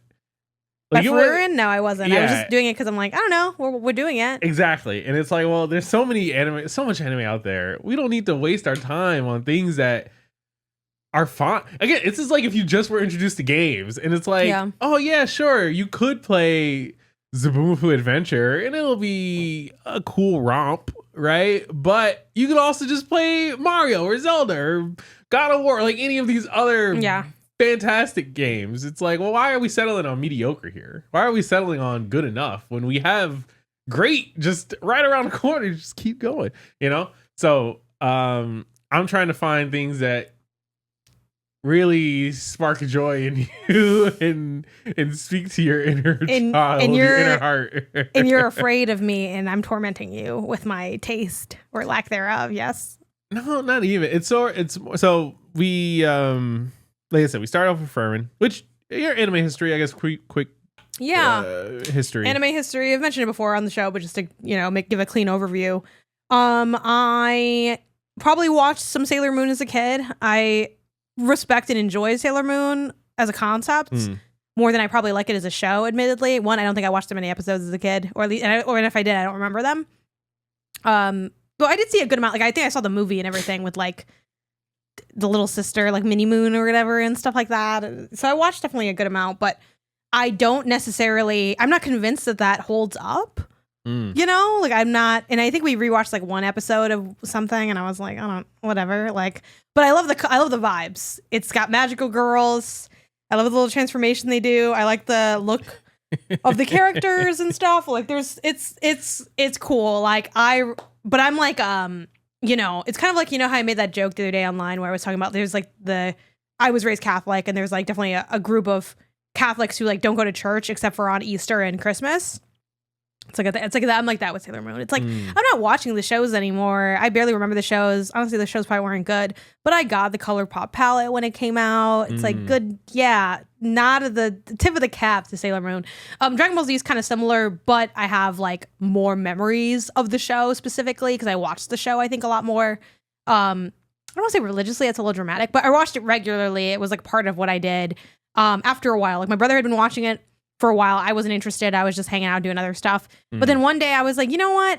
I'm going to go over and see what it's about. I remember that day I was coloring on the kitchen table, and we had like, the living room to kitchen to dining room was like open, but it wasn't like quite open. It was like, because it's like the kitchen was like closed off with like a doorway that was open. And then there was like the dining room, and then there was like the living room. So you could not see the TV from the living room unless you like leaned your head back and like leaned all the way over. Sure. But it was like in the other room, you could hear the TV very easily from the living room. You just couldn't watch it from the dining room.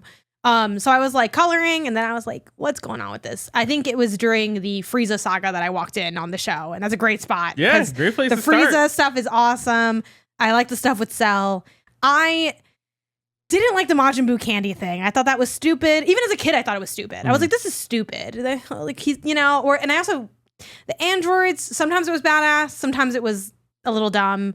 Yeah, but I generally like the show. I like the fights. I liked the characters, and just like what they had going on and all that. The like Vegeta's all petty and he's angry. I like the stuff with like Piccolo taking care of Gohan, and I liked the stuff they did with like bringing people back to life and things. I like the hyperbolic time chamber, iconic moment in anime history. Yeah, like I liked those things about the show. Again, do I think the show actually is the show actually a great anime? I would say probably not, just because I remember the show being like pretty cheesy, having like really drawn out episodes. Like there was that whole thing of, I forgot the name of the cut, but where they like made a version of the show that cut out the fluff. Yeah, because it was a lot of just like long stares back and forth and back and forth. Yeah. And it's just kind of a little, again, do I think that's like peak anime? No, but it's like I have a big deep-seated affinity for Dragon Ball Z in the sense that, when the Fortnite skins dropped, that's when I tossed that coin over to Epic. I said, give me all the Dragon Ball Z skins. These are my childhood. I think to sum it up though, like when I'm into an anime, I kind of am really into it, but it's rare. And then I think I do need to give a nod to also like Soul Eater. I watched a bit of Soul Eater in high school. Oh, really? Yeah. I didn't finish it because I got discouraged. Someone told me that the ending sucks, and I just stopped watching it.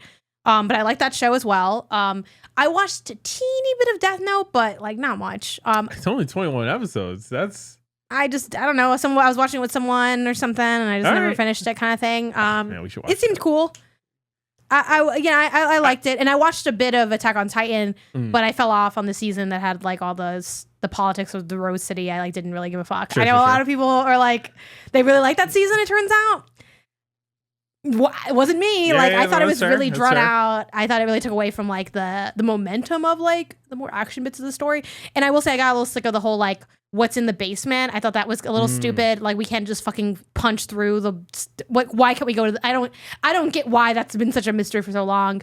I still don't know what's in there because I didn't finish it. Everyone says that I'm going to be disappointed, and that's the other thing. So I think some of the themes that I get from anime is don't finish it because it sucks at the end, actually. Mm. And then some of it's like actually kind of bad. So it's like, I don't know. So that's that. But that is my whole history with anime. Everything I named is, I mean, minus like animated films, which I've seen some animated films. But I feel like when we talk about anime, we're not really talking about animated films. We're talking about like the shows. What about like, do you have a history with the Americanized anime, like a Pokemon, Yu-Gi-Oh, Digimon, like any of those kind of like some Pokemon, WB Kids kind of? Yeah, animes? I definitely watched Pokemon, Digimon, and Yu-Gi-Oh. I didn't watch that much Digimon. I mostly watched Pokemon and Yu-Gi-Oh. I like the Blue Eyes White Dragon. I liked when he goes, "It's time to do the duel," but I liked that when I was like 9. I don't know if I like it as an adult. I know it as an adult. I'm like, yeah. I remember them saying that. I remember his hair is crazy. That's kind of it. Pokemon, I'm sure there's some stuff there I enjoyed as well, but it wasn't like, I'm not like, you know what, it's really good. Sure. Fucking Pokemon. But yeah, I mean, I remember like the Butterfree, goodbye, you know, and I did really like the episode of Pokemon when Pikachu was like, I'm not gonna evolve, like, and I'm doing this for the culture, you know, like I'm putting the block on my back, and Meowth was like, he's really about it, like I'm translating and he's like really about the action, you know, like, and that was like what the translation was. I thought that episode was really cool. But those are kind of my standouts. I like the movie as well. I thought it was like, I thought Mewtwo was really cool. Like he was super badass. Yeah. Really evil, but also like, was he evil? Like he's anti-human, but like, what do humans do for Pokemon? You know, I feel like I gotta rewatch it. I think Mewtwo might have been on there. I fear he might have wanted to like destroy all humans though, so probably didn't really, you know, villains who have good ideas always take it a step too far, where it's like, oh, like, it's like I was with you until you said you wanted to blow up the hospital. That I kind of felt like not so much, you know? So, and I love that Ash tried to just pull up on him for real. I thought that was funny and stupid and wild. Yeah, and it definitely is cheesy, but I think I enjoyed the tears. They unstoned his body with the tears. So yeah. Good shout outs. That's also part of the history, but a lot of it, I'd say most of that is childhood, because even like Soul Eater, I watched that in high school, which is like, that's basically childhood still. I feel like if you're a minor, you know, it's pretty young. So my only adult anime is Frieren and Attack on Titan, I think. Okay. And I haven't seen Soul Eater. I know of the name, but I couldn't tell you literally anything about it. I don't know the concept. I don't know the story. I don't know anything. Big Bad, nothing. So I like honestly very barely remember it. I can kind of picture what like the main guy looks like, but I actually don't know much. So it's like, would I like that now? I don't know. I remember enjoying it at the time, but you know, who knows? So it's all right, cool. We've been. What's your anime history? Oh man, it might be a lot to. Maybe you can't name every show because there's too many. You know? No. So I think growing up, I was definitely more of the Toonami anime kind of kid, where it's like I watched what was on American televised cable kind of thing, right? You know, after school, the Pokemon, the Digimon, the Yu-Gi-Oh, right? As you get older, you know, teens, and you got Toonami, with Dragon Ball Z coming in, maybe a little bit of Gundam and stuff like that. I think it probably wasn't until like late high school, early college that I started getting into like seeking out anime and like doing things like oh, like what's this Death Note about? Let me watch that. Oh, this is really cool. Death Note is the what's the movie that they say is like every guy's favorite movie? The Godfather? No, maybe it is The Godfather, but I thought it's like I thought it was a Quentin Tarantino movie. Oh, Pulp Fiction? Maybe it is Pulp Fiction. I feel like Death Note is like the Pulp Fiction of anime, where it's like, I don't think anyone's gonna be mad that you say that's your favorite anime, but it is like that's your favorite anime? Like, I mean, it's good. Scarface also up there for like film. Yeah. But I was one, you know, it was one of the early, like, I feel like this is the point where I'm saying like, oh, like true anime, where it's like, if I want to watch it, I can easily find it subbed. Yeah. If I want to watch the dubbed, maybe I gotta look a little bit harder to do that. Like, it's starting to become more of a like sub first kind of anime. I think around like, again, high school is also maybe where I watched like Naruto and Shippuden and Bleach and started getting into that kind of stuff, right? And then like more kind of adulthood anime, it's like, okay, like I'm more likely to throw on something. Like this is like, mid to late 20s to present kind of thing. It's like, oh, if I hear of something that's good, I'll look it up. I'll see, hopefully it's on Crunchyroll. Sure, I'll throw it on. I'll watch it sub. I'll read along, read the little subtitles, listen to it, blah, blah, blah. Do my 12 episodes is like the joke on like TikTok and stuff. It's like you see something, it's like, oh, it smells like 12 episodes. And it's just like the way the anime sometimes just get released is like they'll just do 12 episode season, see if it picks up and kind of go from there. So yeah, definitely more likely to just kind of like jump into something. I've spent some time trying to catch up on like some of the hits that people recommend, like Full Metal Alchemist Brotherhood and things like that. But and then your anime club, it's like just you jumping on a call with your friends, but you guys are doing One Piece, right? Yeah, we did a couple other shows, but right now we're trying to work through One Piece because none of us have seen it, and it is daunting to say the least. It's like 1,000+ episodes. It's like, I don't know, like 90+% all canon too. So it's not even like Dragon Ball Z or something like that where it's like, oh, like, yeah, when Goku gets his license, it's like you can just skip that whole. Why would you? No, that whole time. I'm like, just kidding. Because actually, Dragon Ball Z was, I think, pretty bad at that stuff. Like, yeah. I think now it seems like in the modern era, like slice of life mixed with something is like totally a thing. But there, it felt more like you don't really know how to do this. Put your slice of life in my. It's like, is this in here? Fighter anime, yeah. Yeah. So yeah. And then I started also in the more modern era, like starting to, almost like you with games, like hone my interests where it's like learning more about the kinds of anime and why I like this anime versus that anime or this show versus that show and stuff like that. You're a student of anime now. I'm getting there. I'm becoming more of a student. Yeah. Trying to learn studios and like know who did what in this show so that like, oh, they also did this in that show. Okay, I have an idea of what it might be like and stuff like that. So you're a real sicko. So, yeah, getting there. So all of that, as I'm slowly developing my own tastes and what I like and what I don't like, trying to also gauge you and your adventure interest growth, trying to figure out what it is that like you might like and recommend things to you. It is challenging.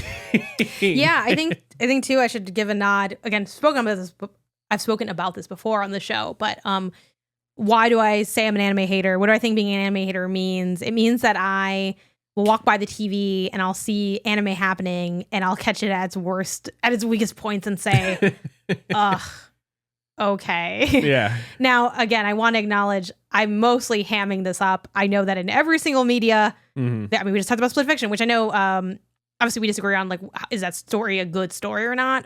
For like me, it's not really. And for you, you're like, oh, I thought it was cool. Everything has weak stories, bad things, good things. So I definitely don't think, oh, anime just sucks or anime is just this thing. I'm sure some are like whack and then some are like great, like anything else. However, I think there's like a really distinct flavor to like certain things that sometimes happen in anime that I don't like. Corny stuff, just like, I don't know. Sometimes I feel like sometimes things are it's just corny. I don't know how else to explain it. Like sometimes the storytelling I think can be really corny. I think the writing can be like cheesy and overly dramatic. I know some people would say, oh, that's like because I do tend to watch the English version. So what is that, dubbed, right? I watch dubbed, and some people will do the, oh well, like sometimes they don't, maybe in people's opinions, they don't get like the best voice acting talent for the dub, and thus like it makes the lines suffer. Like the delivery of the lines is not as good as it is in the sub. Though also I'm like, how do you know if the delivery is good in the sub if you don't know Japanese? I don't think you could know. Like obviously you can tell general tone, right? Like sad sound versus happy versus angry. But I'm like, it could just be maybe the writing is just bad. Like I feel like sometimes people try to like hide behind the voice acting a little bit. Like it's like, oh well, it's just not well voice acted. But if you read it, it would be better. And I'm like, I don't know. I feel like it's still kind of cheesy. And then of course there's like the weird sexual nature of sometimes like some of the humor or some of the things. Like I don't like the like the like, it would be funny if we talked about something pervy. I don't like that in anime generally, or in any, not in any, I don't know. I feel like anime does it in such a specific way where it's like someone has big titties and the titties bounce. It's like, okay, whatever. Or it's like weird, like, hamming up of being a perv in ways that, like, don't happen as much. Like, there's plenty of, I'll watch, like, plenty of raunchy content of, like, 40-Year-Old Virgin's, like, one of my favorite movies. I think it's, it doesn't age perfectly, but there's, like, a lot of funny moments in that do lean on, like, that kind of humor. We just watched Booksmart, like, a year ago. I think we both enjoyed that. Also kind of has that raunchy humor to it. But I think, like, something about, like, the ways I've seen raunchy humor be done in anime, it doesn't land for me, because it's a lot of, like, I hope no one sees the stack of porn under my bed. Oh my God. And I'm like, bro, you're making it weird. Like, you're being weird. Like, I guess it's less, like, situational and more, like, punchline-y in a way that doesn't land for me. Where I'm like, like, it kind of like, ugh, like, I don't like it. I get that. I'm sure there are some people that find it funny. That's probably why they keep doing it. But, like, I think it's just the culture, like a cultural thing. I don't know what it is, but you can keep it. Sure, you can keep it. So, like I remember that one show you watched. Like, I also don't like when, like, the tea is that, like, they're the like that weird show you watched that I didn't like of the teacher, the assassination classroom. Assassination Classroom. I don't like that. Like, one of the things that ends up happening that I don't know. I don't want to get too into maybe spoilers, but it's like, it turns out he's a pervert. It's like, I don't know, like, that just really, like, I don't know. Like, I was like, you kind of, I'm gonna head out. You guys can stay here. I'm gonna head out. So those are some issues that have arisen, or issues I present you with to, like, go forth knowing this about me, and return with a proper bounty. That's kind of all I've given you, because I don't really know anything else about, like, what makes me like something or not. I'm able to tell you what I've liked in Furin, and you've kind of tried to maybe use that to go forth. So, like, what do you think I like? And what have been your struggles trying to assess my mind? So going into it, I recommended Furin. We talked about Furin after you finished watching it. But I thought Furin was going to be a safe bet just because it was very cute while also good. Like, again, you between the two of us, you are the story person. Yes. I felt that story banged. And if I felt it banged, I figure you would be able to see things in this, like, appreciate the story even more than me, just because you know the writer's context for storytelling and things like that. And so, like, I figured, like, oh, if I'm picking up on some of these things, you have to be able to also pick up on it. And I presumed you would enjoy it. And you did. So I was like, okay, cool. Cute, good story. Great. Got 2 check marks of things that you like. Yeah. And I also knew that I thought that, like, oh, there's some, like, cool badass moments too, where like Farron, like, really pops off and this, that, and the third. And it turns out you really like those. Like, did that surprise you? That caught me off guard. Yeah. Why did that surprise you? Just because you seem more. That seems too dumb for you. Like, it seems too basic of, like, a, like, I think I was raised on the quintessential basic bitch anime, Dragon Ball Z. Yes, so. But you also said you didn't really, like, super fuck heavy like that with Dragon Ball Z. It was more of a, like, Dragon Ball Z was presented. It was in your environment, and you. I did like it. I did like it a lot, though. But that's why I kept watching sought it out. Like, I sought out Dragon Ball Z because I like the fights. It seemed like you weren't put off by the fights in Dragon Ball Z. No, I like the fights. Maybe I never talked about that enough with you. That's like, it's Dragon Ball Z. That's all there is to like. Like, when I'm not gonna say spoilers for Dragon Ball Z. It's a million years old. Like, I'm sorry. When Frieza gets cut in half, that's like one of the greatest moments of my life. That was, like, so cool. I guess I should have told you that before. I guess what's the word for that? When you're cutting off, like, limbs, there's a word for that. Like, it's called they talk about it a lot in Star Wars, where it's like, oh, is Star Wars gonna have this? Like, Star Wars historically doesn't have, like, this thing. There's a word for it, but I don't know. It's not like, obviously there's decapitation if you cut someone's head off, but there's, like, a word for, like, the act of, like, cutting off limbs or cutting people in half. Like, I really like that. Like, I enjoy watching people get eviscerated. All right. Yeah. Now, obviously, I'm sure there's probably limits to that. I don't, I wouldn't say that, like, I'm, like, a gore person, but I'm also, like, animated stuff is different than, like, real, people. But yeah, like, I enjoy that. So, like, for me, you're like, I think in your head, because I do like a lot of cute stuff. Like, so much of my life is, like, and I play a lot of, like, wholesome games, which are, like, a big tenet of wholesome games often is the cuteness. So it's like, oh, it's so cute, or like I love the little like look at these little guys and their buddies, and I love like stationery and stuff, and I'd be like, oh, look at how it's an eraser, but it's cute because it's like a bear's face, and then inside the bear's face there's another bear, and it's just bear, you know. And I do love that stuff. And I'm like, oh, look at my stickers, and look, it's a sticker of a cat, and he's at the bank. What's he doing at the bank? He's just a cat. I love it, you know. So I do love a lot of cute stuff. So that's a fair thing. But yeah, I also like action and violence. So like for me, I think you expected me to be like, wow, oh my God, Friren's eating this pancake, and the pancake looks cute, and she's cute, and they're all cute, and they're friends, and that's cute, and to be like, that great show. And I'm like, okay, cool. And then Friren's like, I just cut your legs off, and you didn't even know that I didn't even say anything. I just started chopping limbs, and I was like, hold on now. Hold on now. Now we're getting into some action. Okay. And then everything kind of like blends together. And I like the slice of light wholesome stuff of Frieren too. But now I'm like, well, we actually have like this additional momentum to it. It's not just like we're eating apples and then it's like how to eat more apples. It's like at any time we might have to whoop ass. And I'm like, let's go. So yeah, but I find it funny that that surprises you, but I guess it's kind of valid because it's not like I'm watching a lot of like, I don't know. I'm not like, I guess I'm not bro-y with like games either. Like I like games that are violent, but I'm not necessarily like, my favorite thing is the violence. Like obviously in certain games that's true. Like OG God of War, it's like, the game's about violence, you know? It's like, sure, you could say, oh, it's just about mythology, but it's like, yeah, but what I like is when I rip people's heads off. And then it happens to be a Greek head, and that's kind of cool, but like, it's about ripping the heads off. But like, I don't talk about games in that way, you know. I'm not like seeking that out, and I don't shoot a lot of things. Yeah. So maybe that's what surprised you. I think also obviously it's different for each show and blah, blah, blah.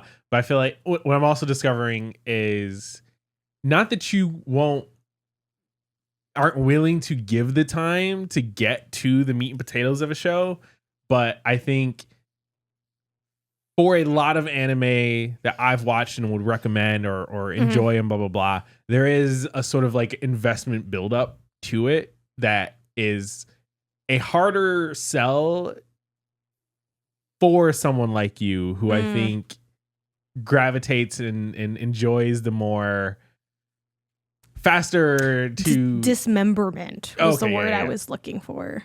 Like a quicker sort of getting into the action of things. I think it's like if you were new to games and I only brought you like JRPGs and it's like, well, what I really want is just maybe like a Call of Duty where I'm getting in level 1, we're shooting, we're punching, or like an Astrobot. No, so am I dumb? I'm immediately jumping around. No offense to all the Call of Duty fans. You know, like the idea of having to invest in order to like build the world around before you can even enjoy. I don't mind investing, but I get the sense that you want me to be more excited about the investment, which maybe I'm supposed to be more excited about the investment. Not more excited about the investment, but just more like it would be easier if you were into the investment as much as the eventual payoff. As like the process. Yeah.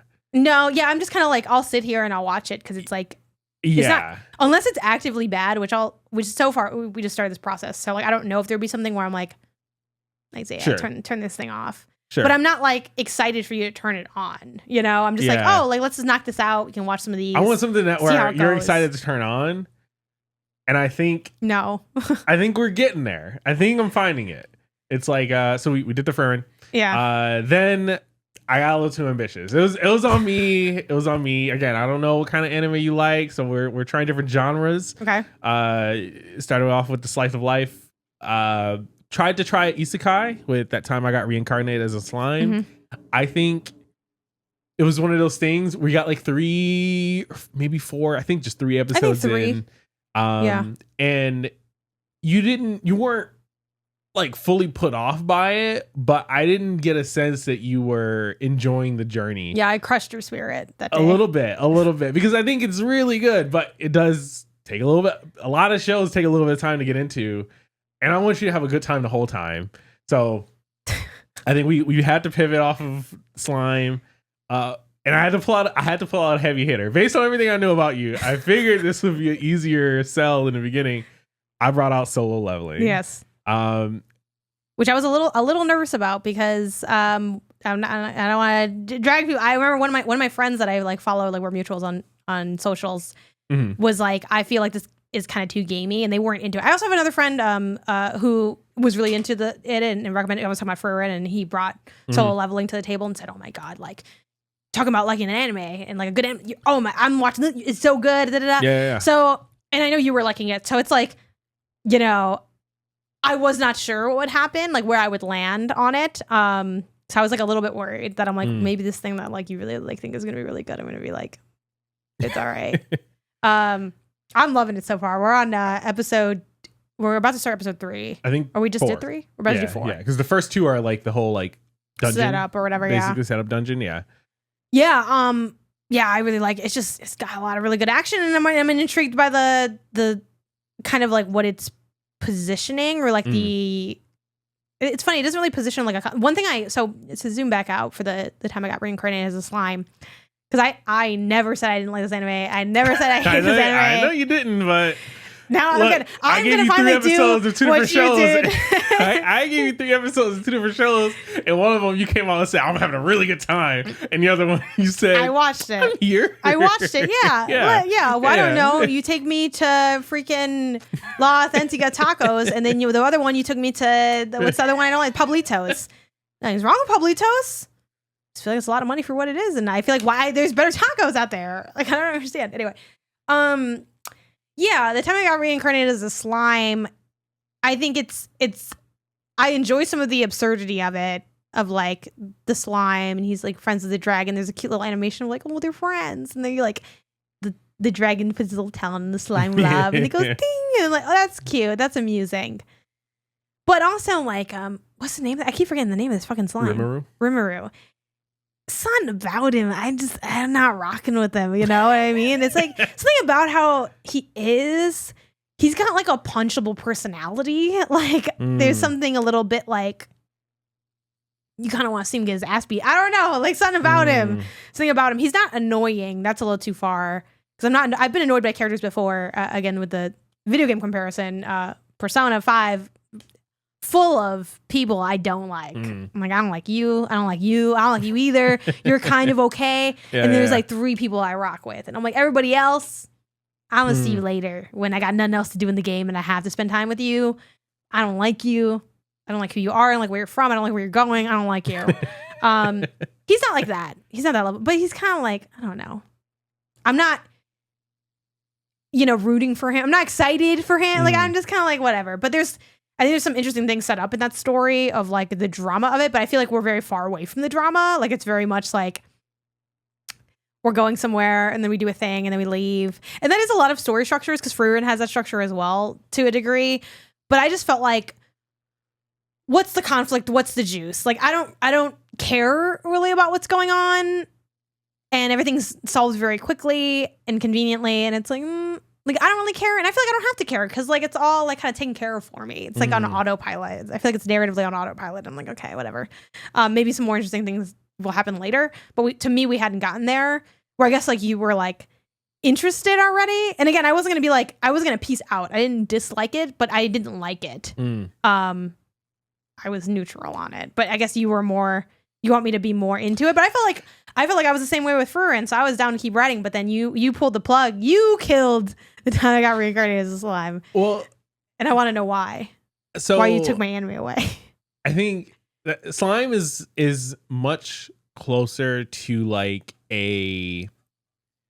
So if Frieren is the journey of this like party, and like you're learning about this party and their history and discovering the past and like what they'll do in the future and blah blah blah.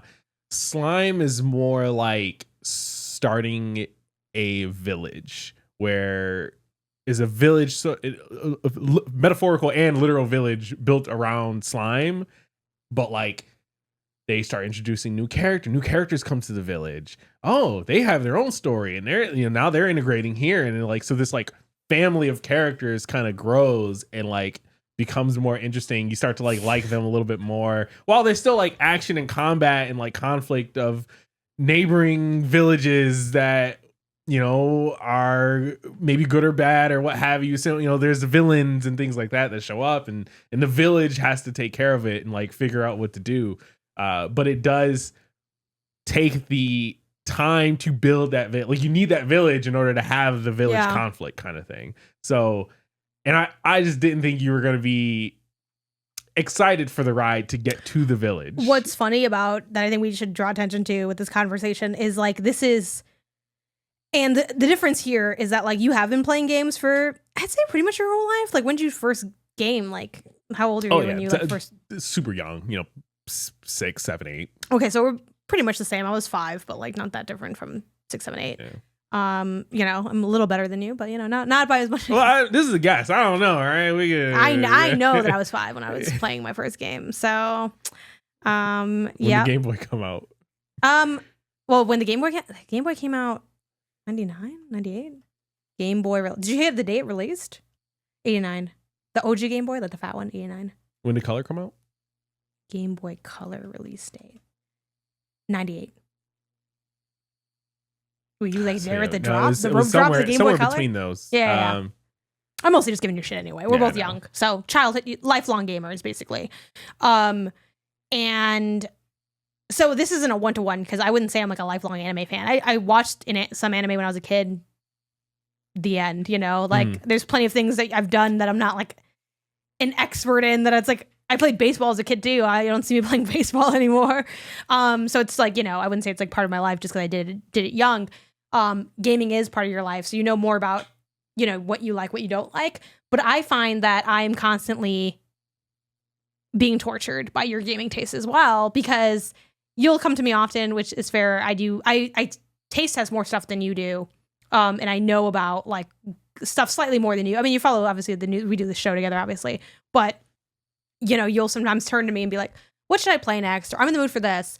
And then I'm going through like my Rolodex of games and being like, can I find a game that's like going to hit for you? Which can sometimes include games that I don't like, that I just think, you know what? People say this one's good. Like maybe you should try it or whatever. But there have been times where I'm like, I'm trying to think of an L I've taken recently on a game. I take a lot of them. I don't know. There was something I gave you that you were like, this sucks. And I'm like, okay, I don't know. But there's, I'll present things to you and you'll not, or even something like a Ghost of Tsushima, for instance. Like, I don't love that game. I do think it's a good to maybe even great game. But I'm like, you know what? Like action adventure, big PlayStation, you're a Sony boy. I'm like, yeah, this is. And I think at the time you were down for like a kind of basic checklisty game, which I think, as far as basic checklisty games, I think Ghost is like a pretty strong one. You were not rocking with that game, and I was like, damn, I kind of messed up. I'm like, because I didn't think you'd love it, but I thought you'd like it like more than you did. So then I'm like, okay, well, let me find something else. And then the only difference is I feel like you got to pull the plug on Slime. I didn't hate Finish Slime the way you hate finishing these games, but the kind of like, well, we can always come back to it. I just need to get you going. The kind of stress scramble, but also the knowing ahead of time. And now the roles are reversed, which I think is funny, because you'll be playing a game and there are signs, very clear signs to me, that you're not enjoying the game, even though you're like, no, I mean, it's fine. I'm just asking. And I'm like, no, you don't like this game. And the sign for you is you'll say, is this all the game is? And I'm like, fuck, he fucking hates it. Or you'll say, when does it get good? And I'm like, this is the whole game. This is what the game is. I was like, oh. So I feel like that was kind of happening with like the slime situation, where I'm just kind of like, I mean, like, I don't hate it. And you're like, no, we need to pivot. So yeah, solo leveling. I guess, how would you describe what solo leveling is? I think solo leveling technically falls under shonen. I think it would be a shonen. So the three sort of genres of anime that I tend to watch and like and stuff are slice of life, which is like Frieren, isekai, which is slime, and then again shonen, which for the purposes of this is what I chose solo leveling for. I think there are other sort of core shonen shows like Naruto, Bleach, even DBZ and stuff like that for sure, right? But I think solo leveling would be considered a shonen. And so I wanted to at least bring to the table like one of each to you that I thought are very good, and see which ones you gravitate towards more. And to be honest, I think Frieren might even be like, I'm not super of the three, slice of life is like my weakest for sure. And so like I don't even know if I like general slice of life. And so I feel like Furman was just a safe bet just because of what Freyren itself was, not for what the genre is. The isekai I personally like is my personal favorite. I like the idea of like a character getting brought to this world and I'm along for the ride of them also like discovering what this world is. And obviously I forget the narrative mechanic that we talk about all the time about like, oh, obviously I know that this is a show and like I know things that the character doesn't, but I'm also discovering things alongside the character about the world that they're in. And shonen is its own lane. It is, I think when you think anime fight scene, I think you're probably thinking of a shonen scene kind of thing. And it turns out I think the easiest way to get, and then there's like the political sort of like Attack on Titan is probably more of a like political anime. It has obviously also things about shonen, right, where there's a character who grows in strength over the series, and you know it's a political themed shonen. You could maybe is a good description for it, right? But it's like it's not just about becoming better. It's about the story, and then the action is like yes, one in this like they're even. You know what I mean? Dragon Ball Z is about the action. Don't want to go a fuck about Planet Vegeta and all the shit that happened there, where these characters come from. They care about the fights, right? Yeah. So I'm trying to find out what's your balance of like liking one versus the other. Where are your sliders when it goes through like the parts of an anime that you like and enjoy, and that not only do you enjoy, but what draws you? Like I want to know what you I feel like I'm being psychoanalyzed. want more of. You know what I mean? Yeah, I will say I do be liking them fights, because when you, and I'm like, I think I might be basic is the thing that I think because I love so many, obviously I have my things that I really love in video games. Like I love platformers. I love narrative games. I would say like, though it's worth noting that narrative games are much newer for me to love. I didn't actually start loving narrative games until like maybe like post 2016, like more my adulthood that I started playing narrative games. Maybe a little bit earlier because I started with Gone Home. Like I played Gone Home for the first time like in 2015 or something. And then like I started getting into other walking sims, and those are like the first walking sims I played. And then I started doing like around then, that's when I played Life is Strange, and that's when like my narrative game like lane really formed. And I've been really drawn to those games, and I really like that genre. So like that's there. Obviously action adventure is always there just because like most games are action adventure. So, you know, I'm doing an action adventure kind of situation or whatever. But yeah. And I think you, in part because it's true, like kind of perceive me more as like a little bit like artsy fartsy with certain video games. Like I'll be like, oh, well, like it has, you know, and I kind of do it to myself because I'm like, oh, well, you know, what's interesting is it has this unconventional narrative structure where you're actually like playing, it's inverted, but then if you turn the console upside down, you're playing the story the other way. And then, you know, like that's what's fascinating about it. And you're like, this isn't fun to play. And I'm like, you're dumb. And then that we kind of just go about our day after that. So I think you have this perception of me that is much more like artsy and like thoughtful. But like, I think maybe with anime, I'm just dumb. So because like we started playing, we turned on Solo Leveling, and the first 10 seconds of that show, there are giant ants ripping people apart, and I paused and I said, I think I might be dumb because this is awesome. Yeah.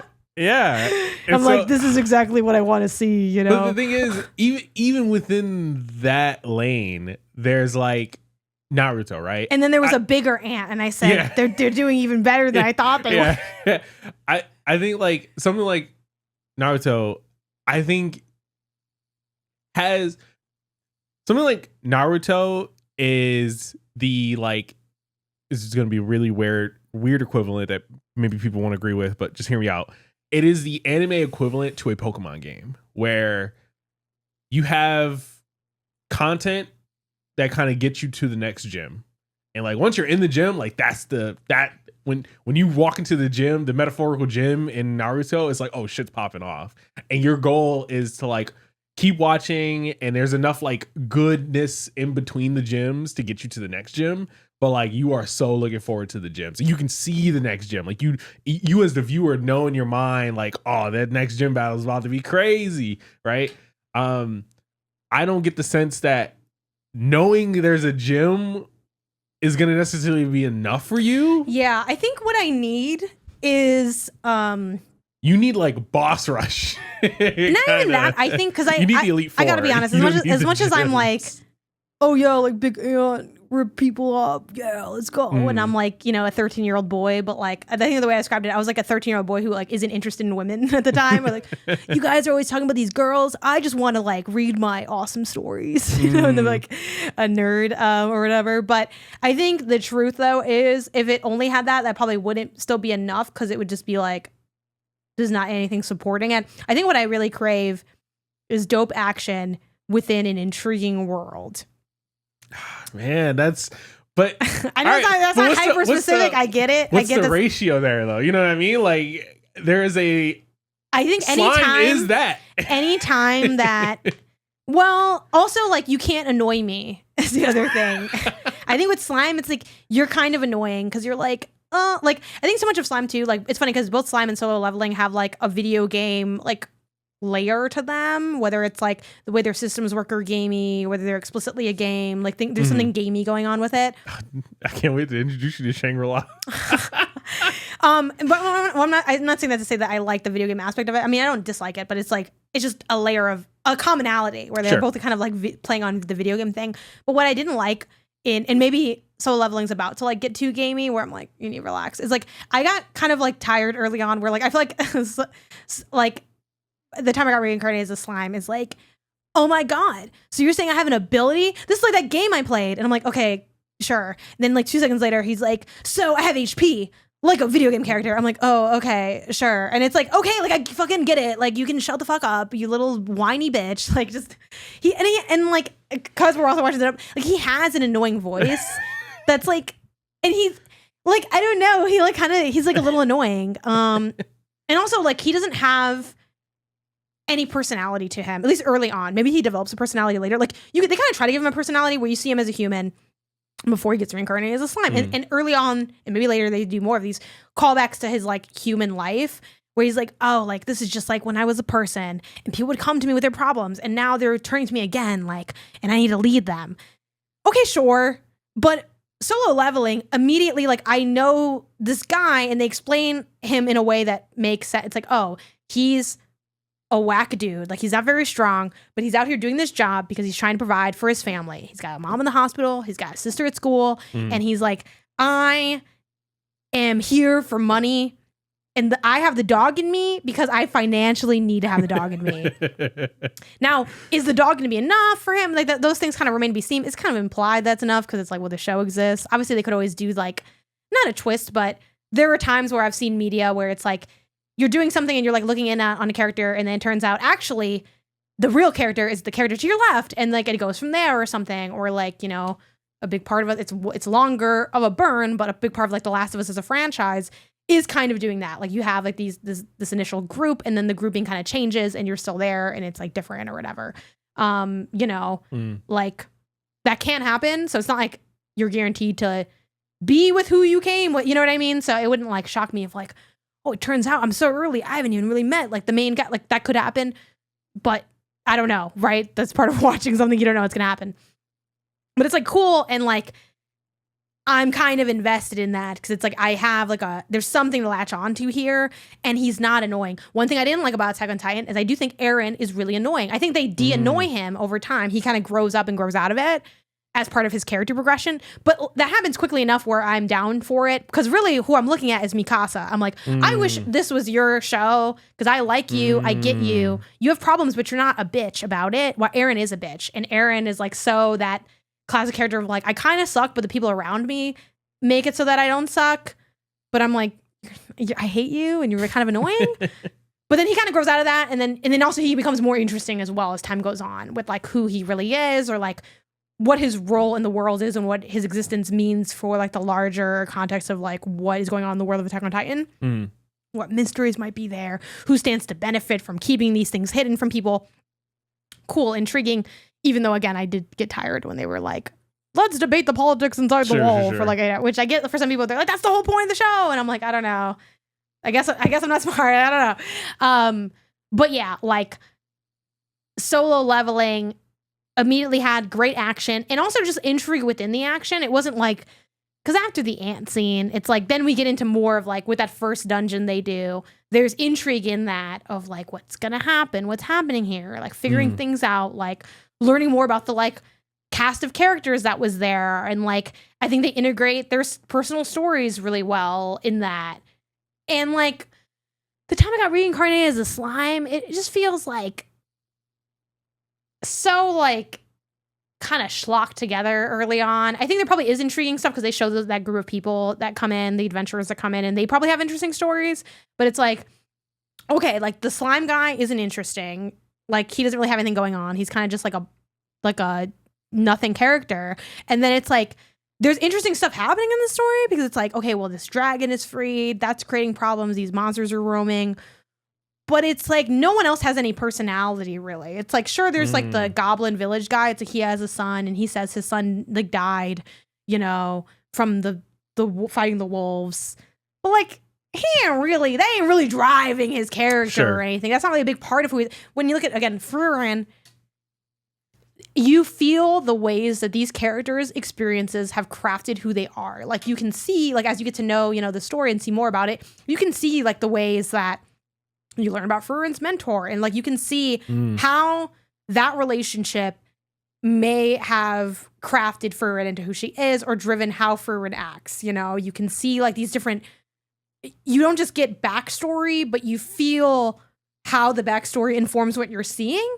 And I don't think we have any of that, like in that early bit of like the time I got reincarnated as a slime, which again, maybe that comes later. Cause again, in Fruran early on, I don't think you see a lot of that either, but it's like, these are just like nothing characters in a world where, and also like the action we have had, the abilities are interesting. Like the fact that he has so many abilities and like, that's cool. Cause he's kind of like, you know, this like badass or whatever. So it's like, oh, it's cool. He can like consume people and then like gain their power and can like become like these creatures. So he can like become a spider and like a wolf and all these other things.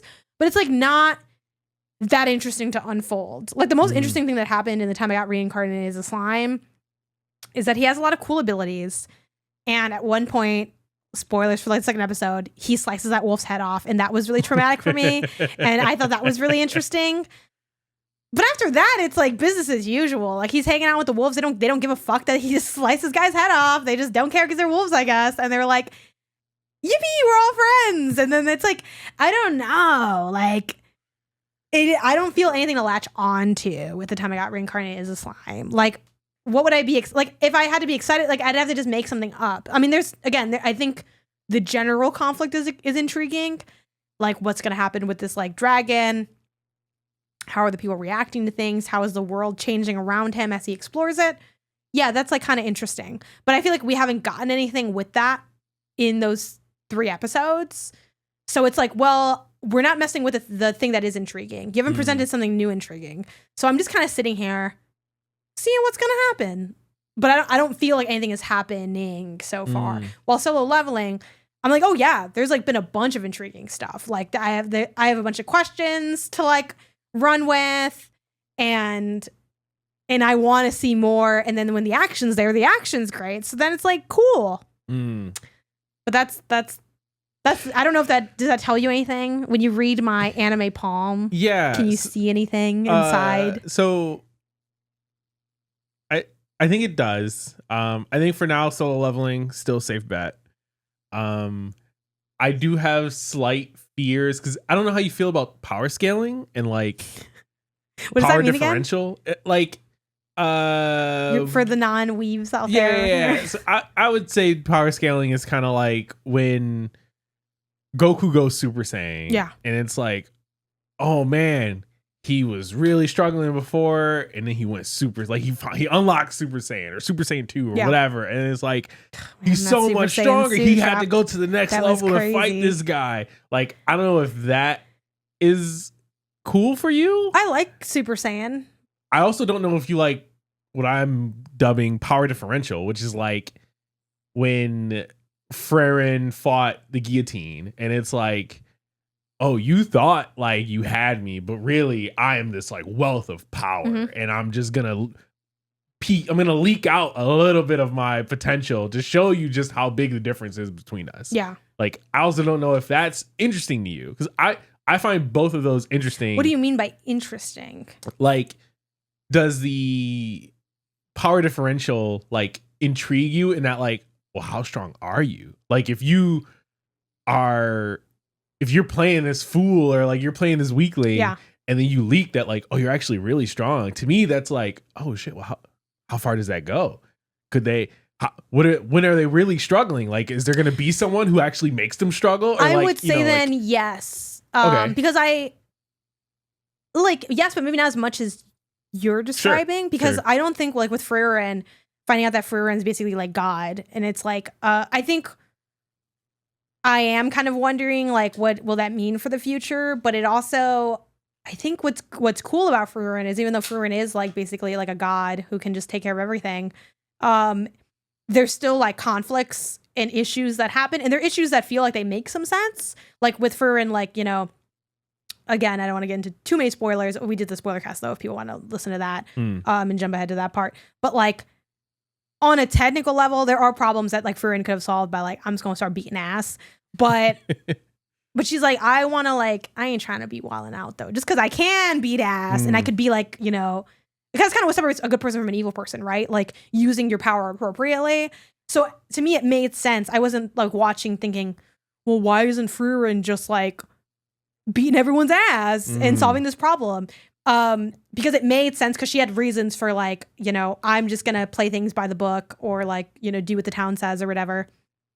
And that made sense. Like, I guess I also maybe get annoyed when things feel like they like the believability isn't quite there for certain things. And that's why I thought it was dumb when, like, and granted they're animals, but like the wolves, like he killed that guy's dad and the guy didn't care. I mean, it was his dad. It was I know his he's dad, a wolf, and like it was like a wolf litter kind of thing, you know, like they're, you know. So he had like a lot of, I don't know. It was just kind of like, it's almost like, why'd you even bring this up if it didn't matter, you know, kind of vibe. Like, and he's like, I wonder if he cares that I killed his dad. And he like didn't. He was like, I'm a dog. And I'm like, okay, I guess. Why'd we even bring this? Why are you bringing up shit? Why would you show it to me if I can't buy it? Yeah, so I like that. And I think what was really cool about Frieren, again, without spoiling it, is as the show progresses, like there are some really cool challenges that aren't just about like, you can't just beat ass out of everything, right? Like you have to be able to figure certain things out and problem solve. And sometimes there are challenges that maybe can be hard even for someone as strong as Frieren, which is cool. So yeah, and then also when there is action, the action is still interesting. I think they also help offset that with having other characters play a role. Like there's also Fern and Stark. And what's kind of cool about that, the episode where there is like the, what do you call it, power differential thing? I feel like the difference between, you know, Frieren and something like Dragon Ball Z. In Dragon Ball Z, that would have just been Frieren and what's her name? The guillotine. The guillotine. They would have been talking the whole episode, just staring at each other. And then the next episode, they would have showed the power, and that's why that show kind of low-key sucks, because you would just stare at people forever. But what makes this show really good is that like while that's happening, there's also like Fern has to like fight somebody else, and like Stark is fighting somebody else, and they're working together, and they're not super strong. So there is like more danger and risk there. Even though you kind of know, well, I'm guessing Frieren wouldn't just like let Fern die, but also Frieren maybe would let Fern die, because Frien's kind of like that. Fern's like, hey, you're rolling with me. If you die, you die. You know, that's part of like, I'm not going to hold your hand through everything, you know? Yeah. So I don't know how that might inform you or not. But I think all of this is just instilling that switch to solo leveling was the right decision. I think solo leveling is very much the action of Frieren with less of the in-between. So I think that is going to be... And I like the in-between of Frieren, I do, but I kind of needed like that action to give me that juice. Boy, do I have the show for you. Is it solo leveling? Yeah. Okay, yay. So we're in it now. We're gonna deep dive into solo leveling. I'm not sure what will be next after that, but I got plenty of time but this is really, I am really enjoying it, because I feel very spoiled. This is like the passenger princess of content, which I wonder if you feel this way. I feel like you don't maybe enjoy it on the same level that I do, but with the games thing, again, still apples and oranges, because you know games. It's not like you don't know games. It's just that like like anyone else existing. Sometimes you're looking for something, Yeah. you're trying to find stuff you like. Again, none of us, no matter how well you know yourself, will never bat 1,000 or have complete accuracy on like, I thought I'd like this and I did, or I thought I didn't like this and I didn't. Yeah. Like, we're pretty good at it, but not perfect. So obviously we all turn to other people for like help on stuff. But yeah, like it has been fun having the turntables turn and you're like kind of looking over like, oh, you hate the thing I like. And I'm like, oh. The only thing I need to do to you at one point is hate finish an anime that you like that I hate. Hate finish slime. And then I'll be like, do that in your I own... still think maybe I would like, again, I don't hate that show. It's just that like, it is the law that I have to be honest with you. No. And you know, I can't pretend like I'm like, I told you things I liked about it. I told you things I didn't like about it. I think the other thing too, I was not going to quit, but you're like, I want a win. It doesn't help that also like anime is a time consuming medium, unlike like you can skip parts, which I guess technically if you really wanted, you could do that with shows too. But it's like watching a show. It's like versus playing a game. It's like I can skip fights in Claire to finish it faster. I can beeline the main objective and cut out, Right. 2/3 of the game or something like that. Maybe, who knows, right? You can't really do that with an anime, with a show in general. It's like you kind of have to just watch it, and that is in a time investment. And you're a very busy person. I have to eat every day. Yeah. Sometimes I'll give my meals to these things, you know? I would love nothing more than to be like, you know what? Every lunch, every dinner, lunch. we're popping on an episode and working our way through it. We about to eat lunch right after this. Yeah, I was just thinking that. We throw an episode. I don't want to watch it now. See, exactly. So it's like, all right, scroll on my phone why would I do today. that to slime? Why would I have you do this thing that you said yourself you like solo leveling so far, Yeah. and you're still not excited to watch it? Like, I am excited to watch it. I just genuinely don't want to watch it right now. Yeah, Like, I just want to eat my lunch. Tomato. I just want to eat my 6 in one lunch. hand, half dozen in the other. You're saying the same thing I'm saying, right? I just want to eat my look. Can I eat my lunch? God forbid you eat your lunch without watching anime for one time in this house. I'm just saying you're not going to be getting through it. This is what I'm basically trying to find the better persona to give you, where it's like it's going to take a while for you to get through this. Hopefully, you just enjoy the time. It's a long journey. Yeah, well, it's about Journey to World's commit End, to. right? Yeah. That's Furin.